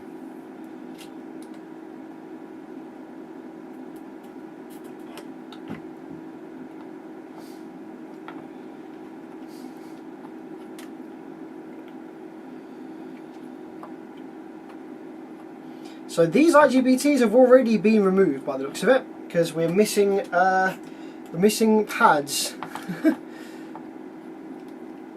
which is always good fun.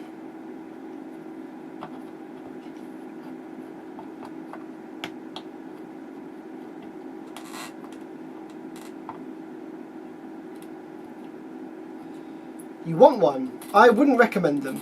I don't think that they're very good for the amount of money that they cost.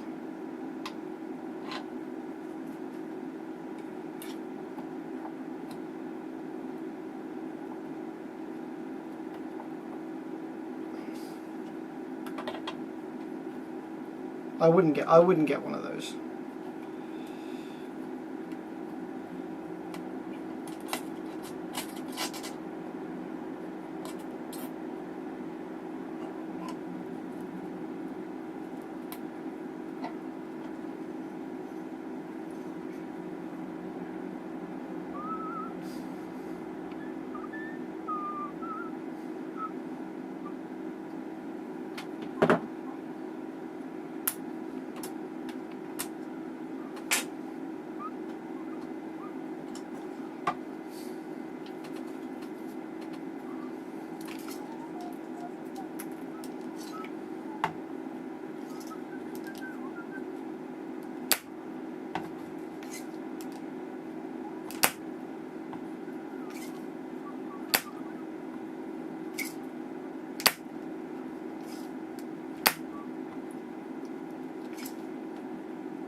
I would probably get an FI audio, something from FI audio.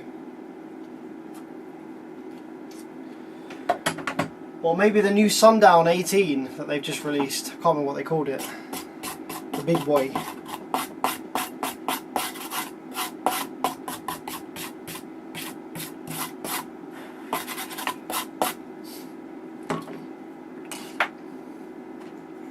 Inhuman, that's the one.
Right, so they're all out. Now what I want to do is see whether it draws current without the IGBTs there. If it does, and we know that there's maybe a problem with these thyristors, maybe they're bad, something like that. If it doesn't, then it might be something to do with the drive circuit for the IGBTs.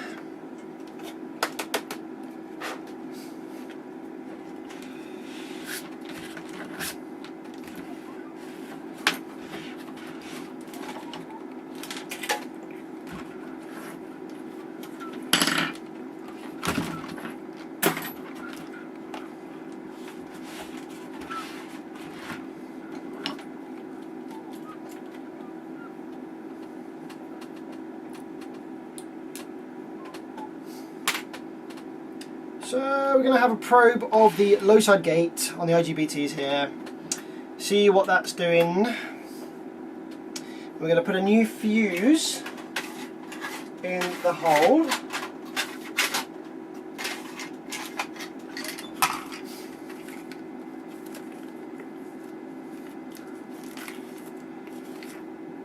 Now the thing is, there's the 2.5 amp might have actually just failed. And also the 3 amp might have actually just failed because I've been using this setup for a while now, and powering up these big amps might surge quite a lot of current through these little fuses. So it might just be bad luck and chance that they failed like that just now, and it looked like there was a high current draw problem when actually there's not. But obviously, yeah, we just can't tell that for sure, so...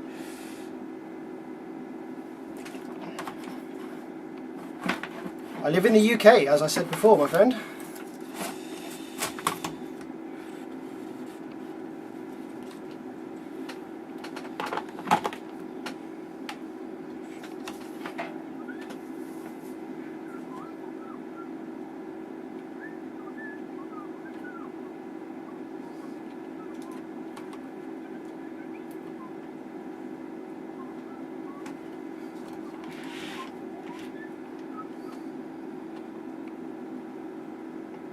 Dan said, oh, I left a message for you at your DIY forum. No, I haven't even looked at that yet.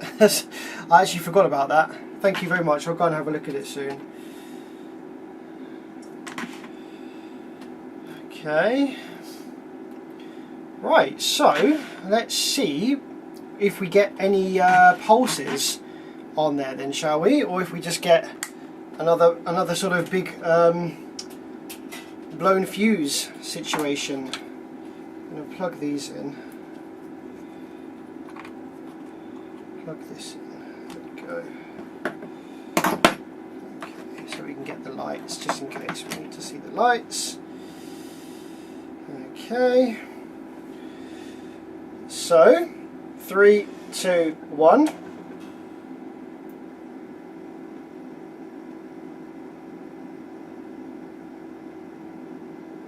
Okay, there's no excessive current draw. On the lights, we do get some stuff on the lights, which will probably mean that switch mode power supply is off. So it does come on, and all of the auxiliary supply voltages and stuff works, but we don't get any PWM on the IGBTs there, do we? Right. So there wasn't any on that one. Let's move over and let's have a look at this one here.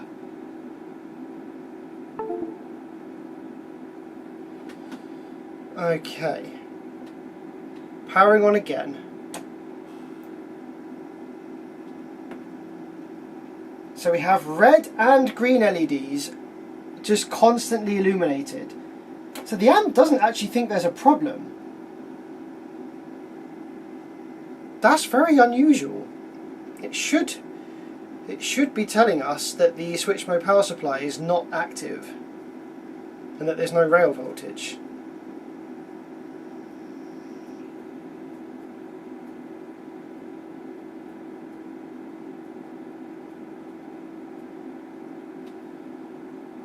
Alright, let's check the high side gate. See if anything's on that. Right, the high side gate, we just have 15 volts DC by the looks of it.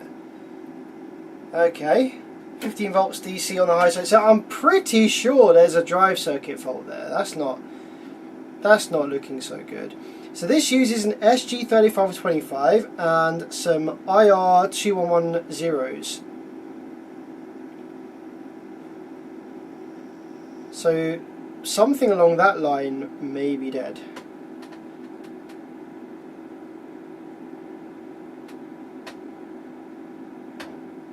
Oh, no, no, no. You know what, guys? It's my fault. It's my fault. I wasn't probing the gate. What a dickhead.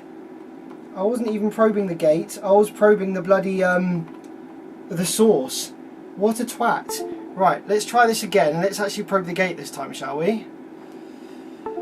Try and sort out my bloody scope probe, which is dodgy.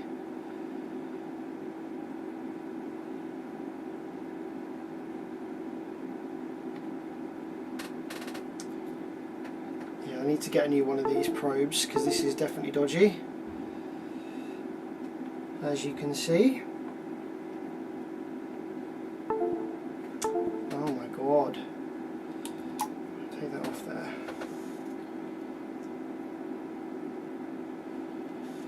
Yeah, there's lots of pins obviously we can check on the 3525, but let's just first of all let's just check the actual gate pads, which I got wrong. Alright, let's try again, see what we get on the scope.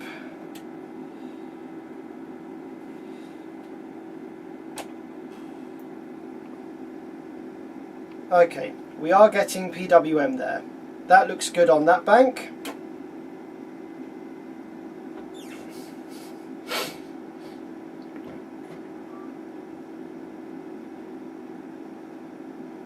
Okay. And let's move over to, once that's got rid of all its bulk, let's move over to the other one. So there, 1, 2, 3, that's a gate, and then the other gate is going to be all the way over here. It's possible that only one bank is working.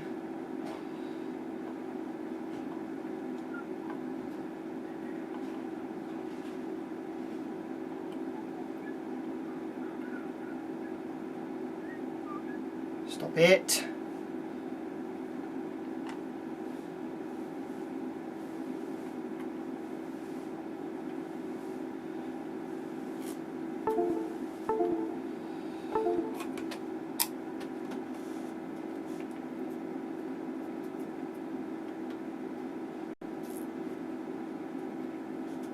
All right, I'm just going to change probes because we don't need the 100 probe for this. This is all low voltage stuff, so I'm going to not use that probe for now. Let's use one that actually works.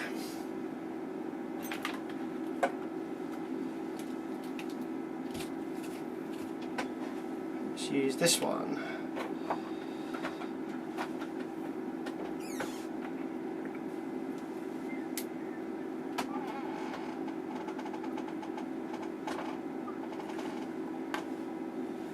Go.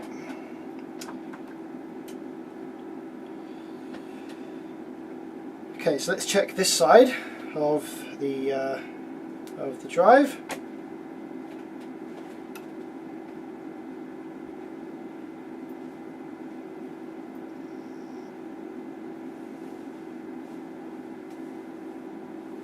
Okay, I think we had another fuse pop.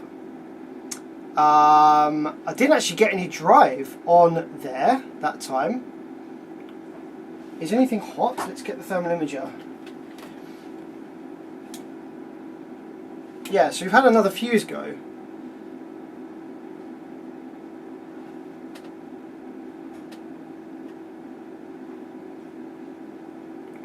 I've got a feeling it might just be from powering this up and down. Like I think maybe the fuse rating that I'm using for this just isn't quite enough. Nothing on here is hot. I think it just needs more than 2.5 amps to power up and down.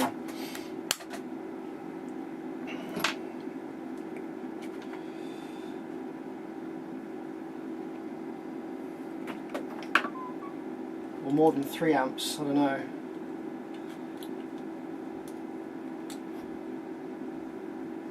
Yeah, this glass fuse is looking a bit stressed.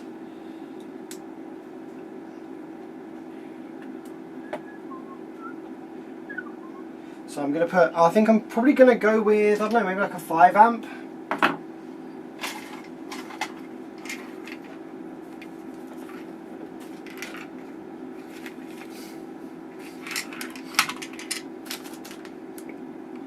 Uh, 3.15. I think these are 5s. Yeah, we'll stick a 5 amp in.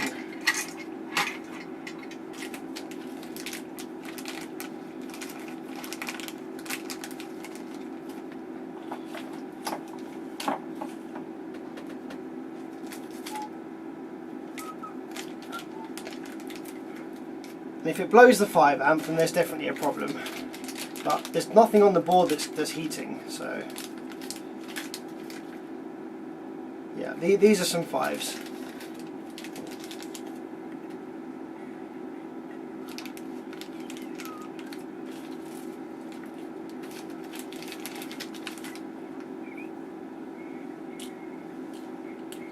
Just drop that in there.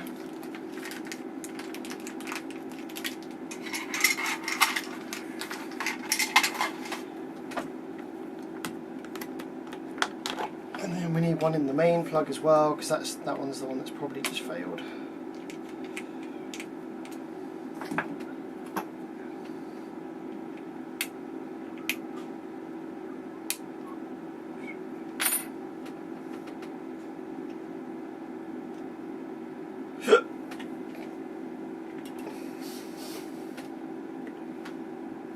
Yeah, this is the Camco in the title, yep. Yeah, so that 3 amp has died, so 5 amp, here we come. I've got 13 amp up here. I don't want to put that in just yet. Although I could put a 13 amp in and then we'd rely on the 5 amp glass. I've got one 5 amp mains fuse up here. It should be enough.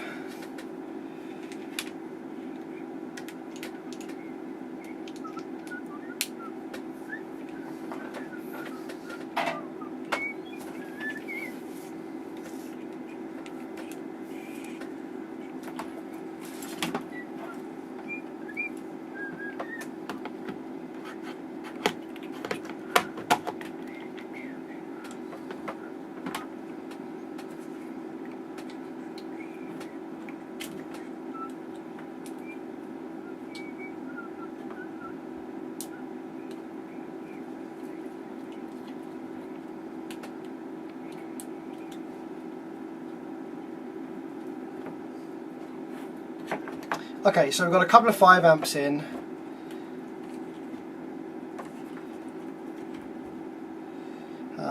So we were probing the gate of the second low side over here. That's what we need to see.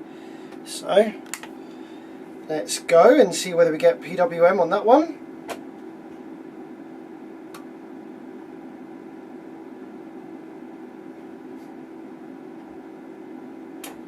Nope, nothing at all. Nothing at all. Did we blow a 5 amp fuse? If we blew a 5 amp straight away like that, there's definitely a bloody problem.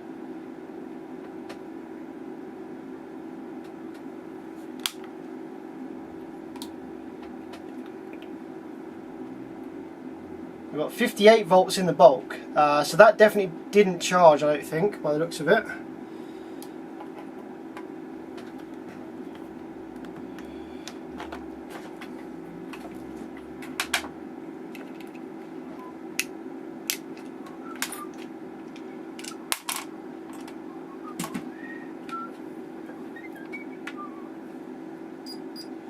Right, so the 5 amp fuse in the plug's alright.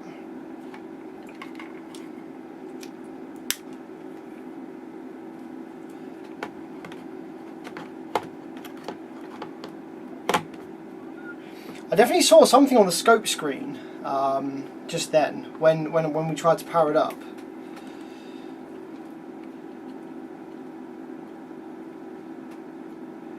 Right, well this fuse is gone. This 5 amp.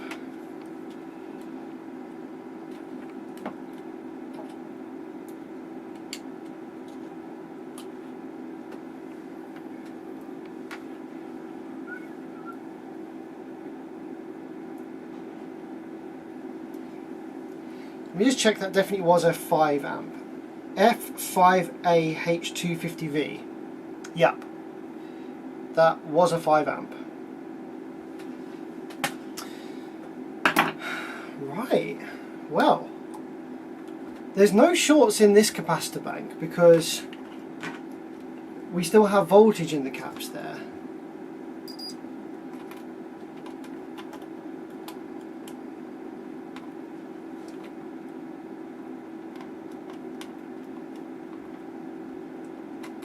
It's just a bit odd.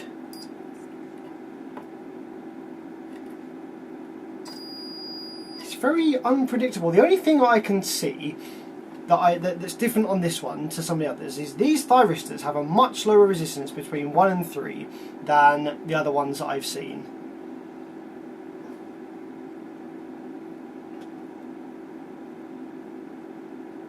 But I can't. There's not any shorts anywhere. Like we've removed the IGBTs, so we're not building any rail voltage or anything like that.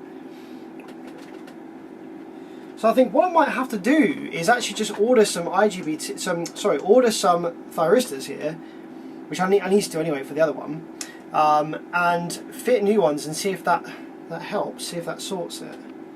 Because there's nothing spicy on here, and we were powered up with a 3 amp fuse, and we were seeing PWM, weren't we?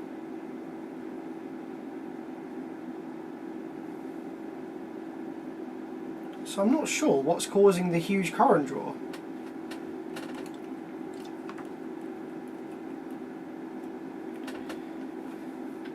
Do we try one more time? See what happens?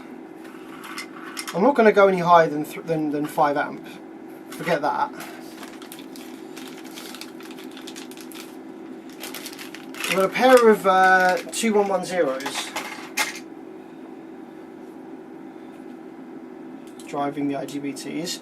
I haven't seen drive on this side yet. Let's have a look with the multimeter, and let's just take some multimeter readings. So we know that we saw good drive on this bank down here. So we got 470-ish climbing. So we've got 533 on this one, and the other way around we have climbing up into the thousands. Okay. Right. So that's a low side, that's a high side.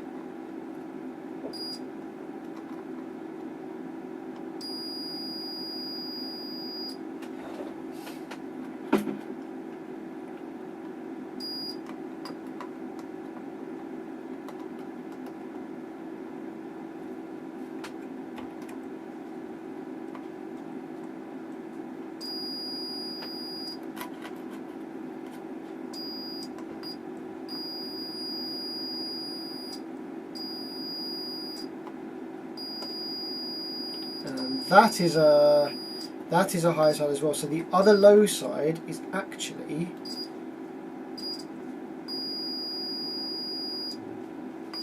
here. Right, okay.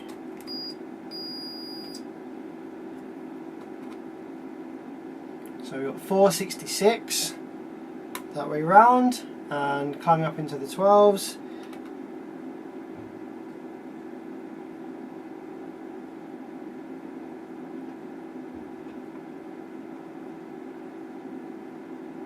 Yeah, they're the same.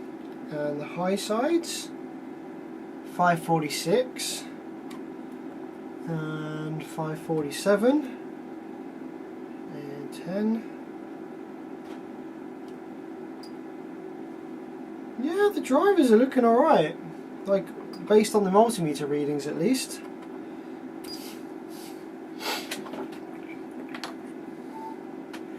But somewhere, somehow, there's a lot of current draw happening and blowing the fuses.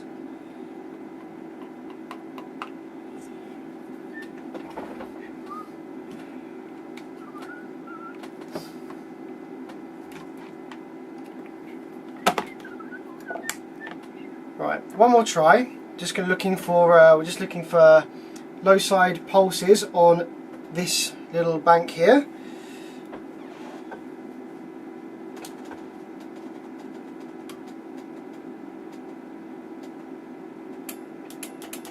No, nothing at all. Nothing at all. Absolutely nothing. Zilch. Zero. Did we build any bulk during that? No, don't think we built any bulk even. So did the fuse just instantly pop?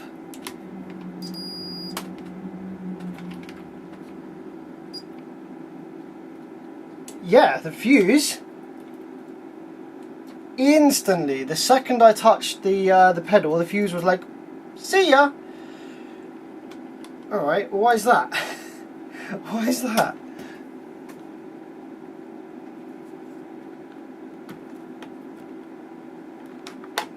Yeah, if I want to do more main stuff, I need to get a variac, or I need to get a dim bulb or something, don't I?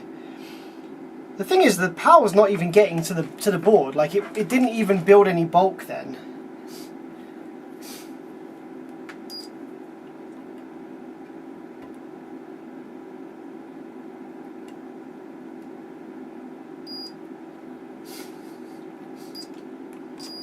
So I don't know where the short is.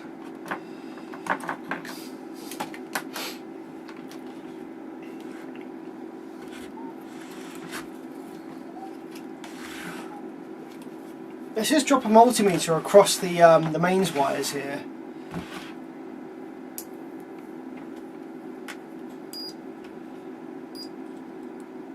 So we don't have any short across the mains wires here.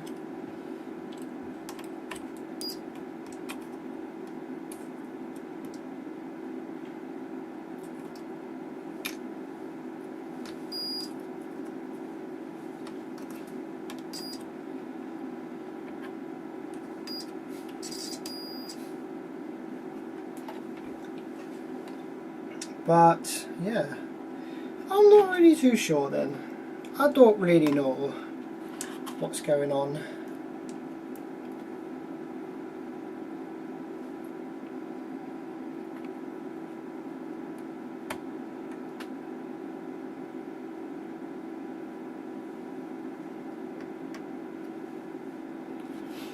I think to get any further, we would definitely need to have some kind of variac or something so that we can start bringing the mains voltage up slowly and see where the current draw is.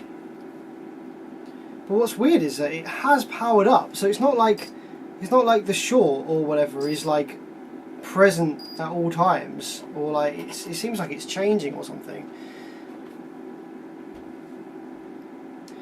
If it's missing inrush, yeah. So I did think that, but it doesn't seem to be. Like this is the, I think this is the suppressor.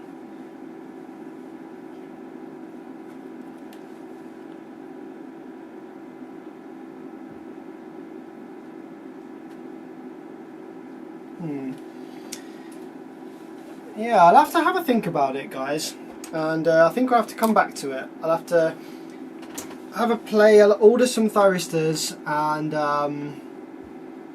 I'll get my setup in a way so that I can bring the mains voltage up gradually, I think.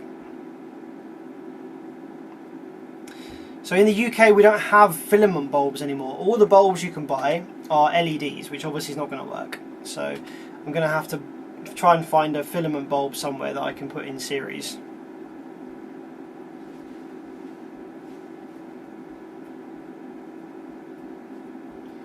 The thing is, the weird thing is, I'm not even seeing the lights dim. So usually when a 5 amp fuse blows like that, you visibly see the lights in the room dim. But that's not what was happening. Let me just check my little relay box I've made. So hang on a minute, so we got that there. Come in, so that fuse is definitely gone. Yeah, we're not creating a short, are we?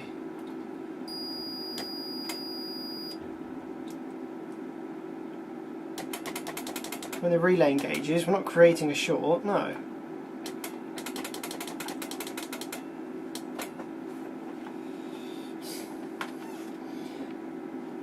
Maybe I should try it one more time without the oscilloscope connected. I don't know, no, because we did have the scope connected before and it was okay, wasn't it?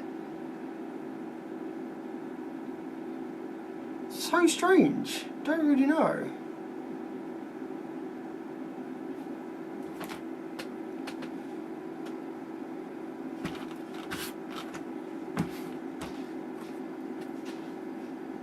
Put a hairdryer in series.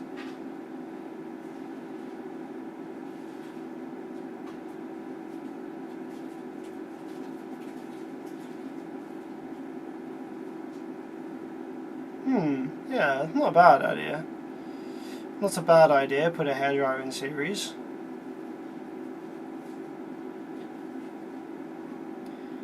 That way if the hairdryer comes on and stays on, then there's a short somewhere.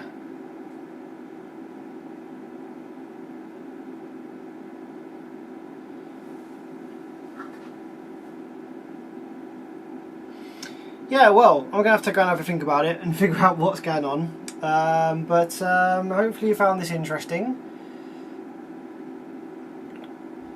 Yeah, the switch my power supply will not start with the bulb in series. That's what I did think that as well.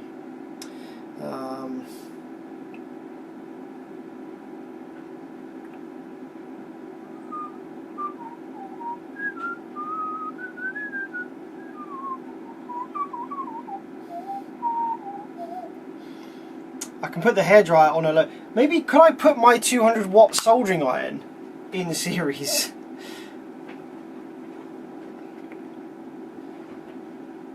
You know my big soldering iron, could I not just put that in series?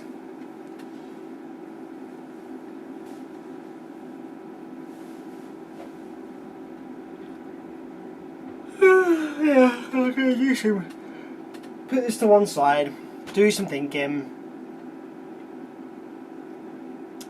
Yeah, it's just that soldering iron, it's just a resistive element, it's just a big fat resistor.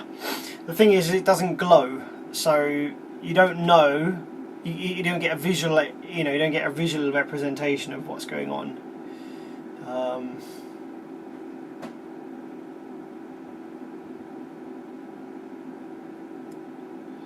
Yeah, it'd be nice to find a bulb, wouldn't it?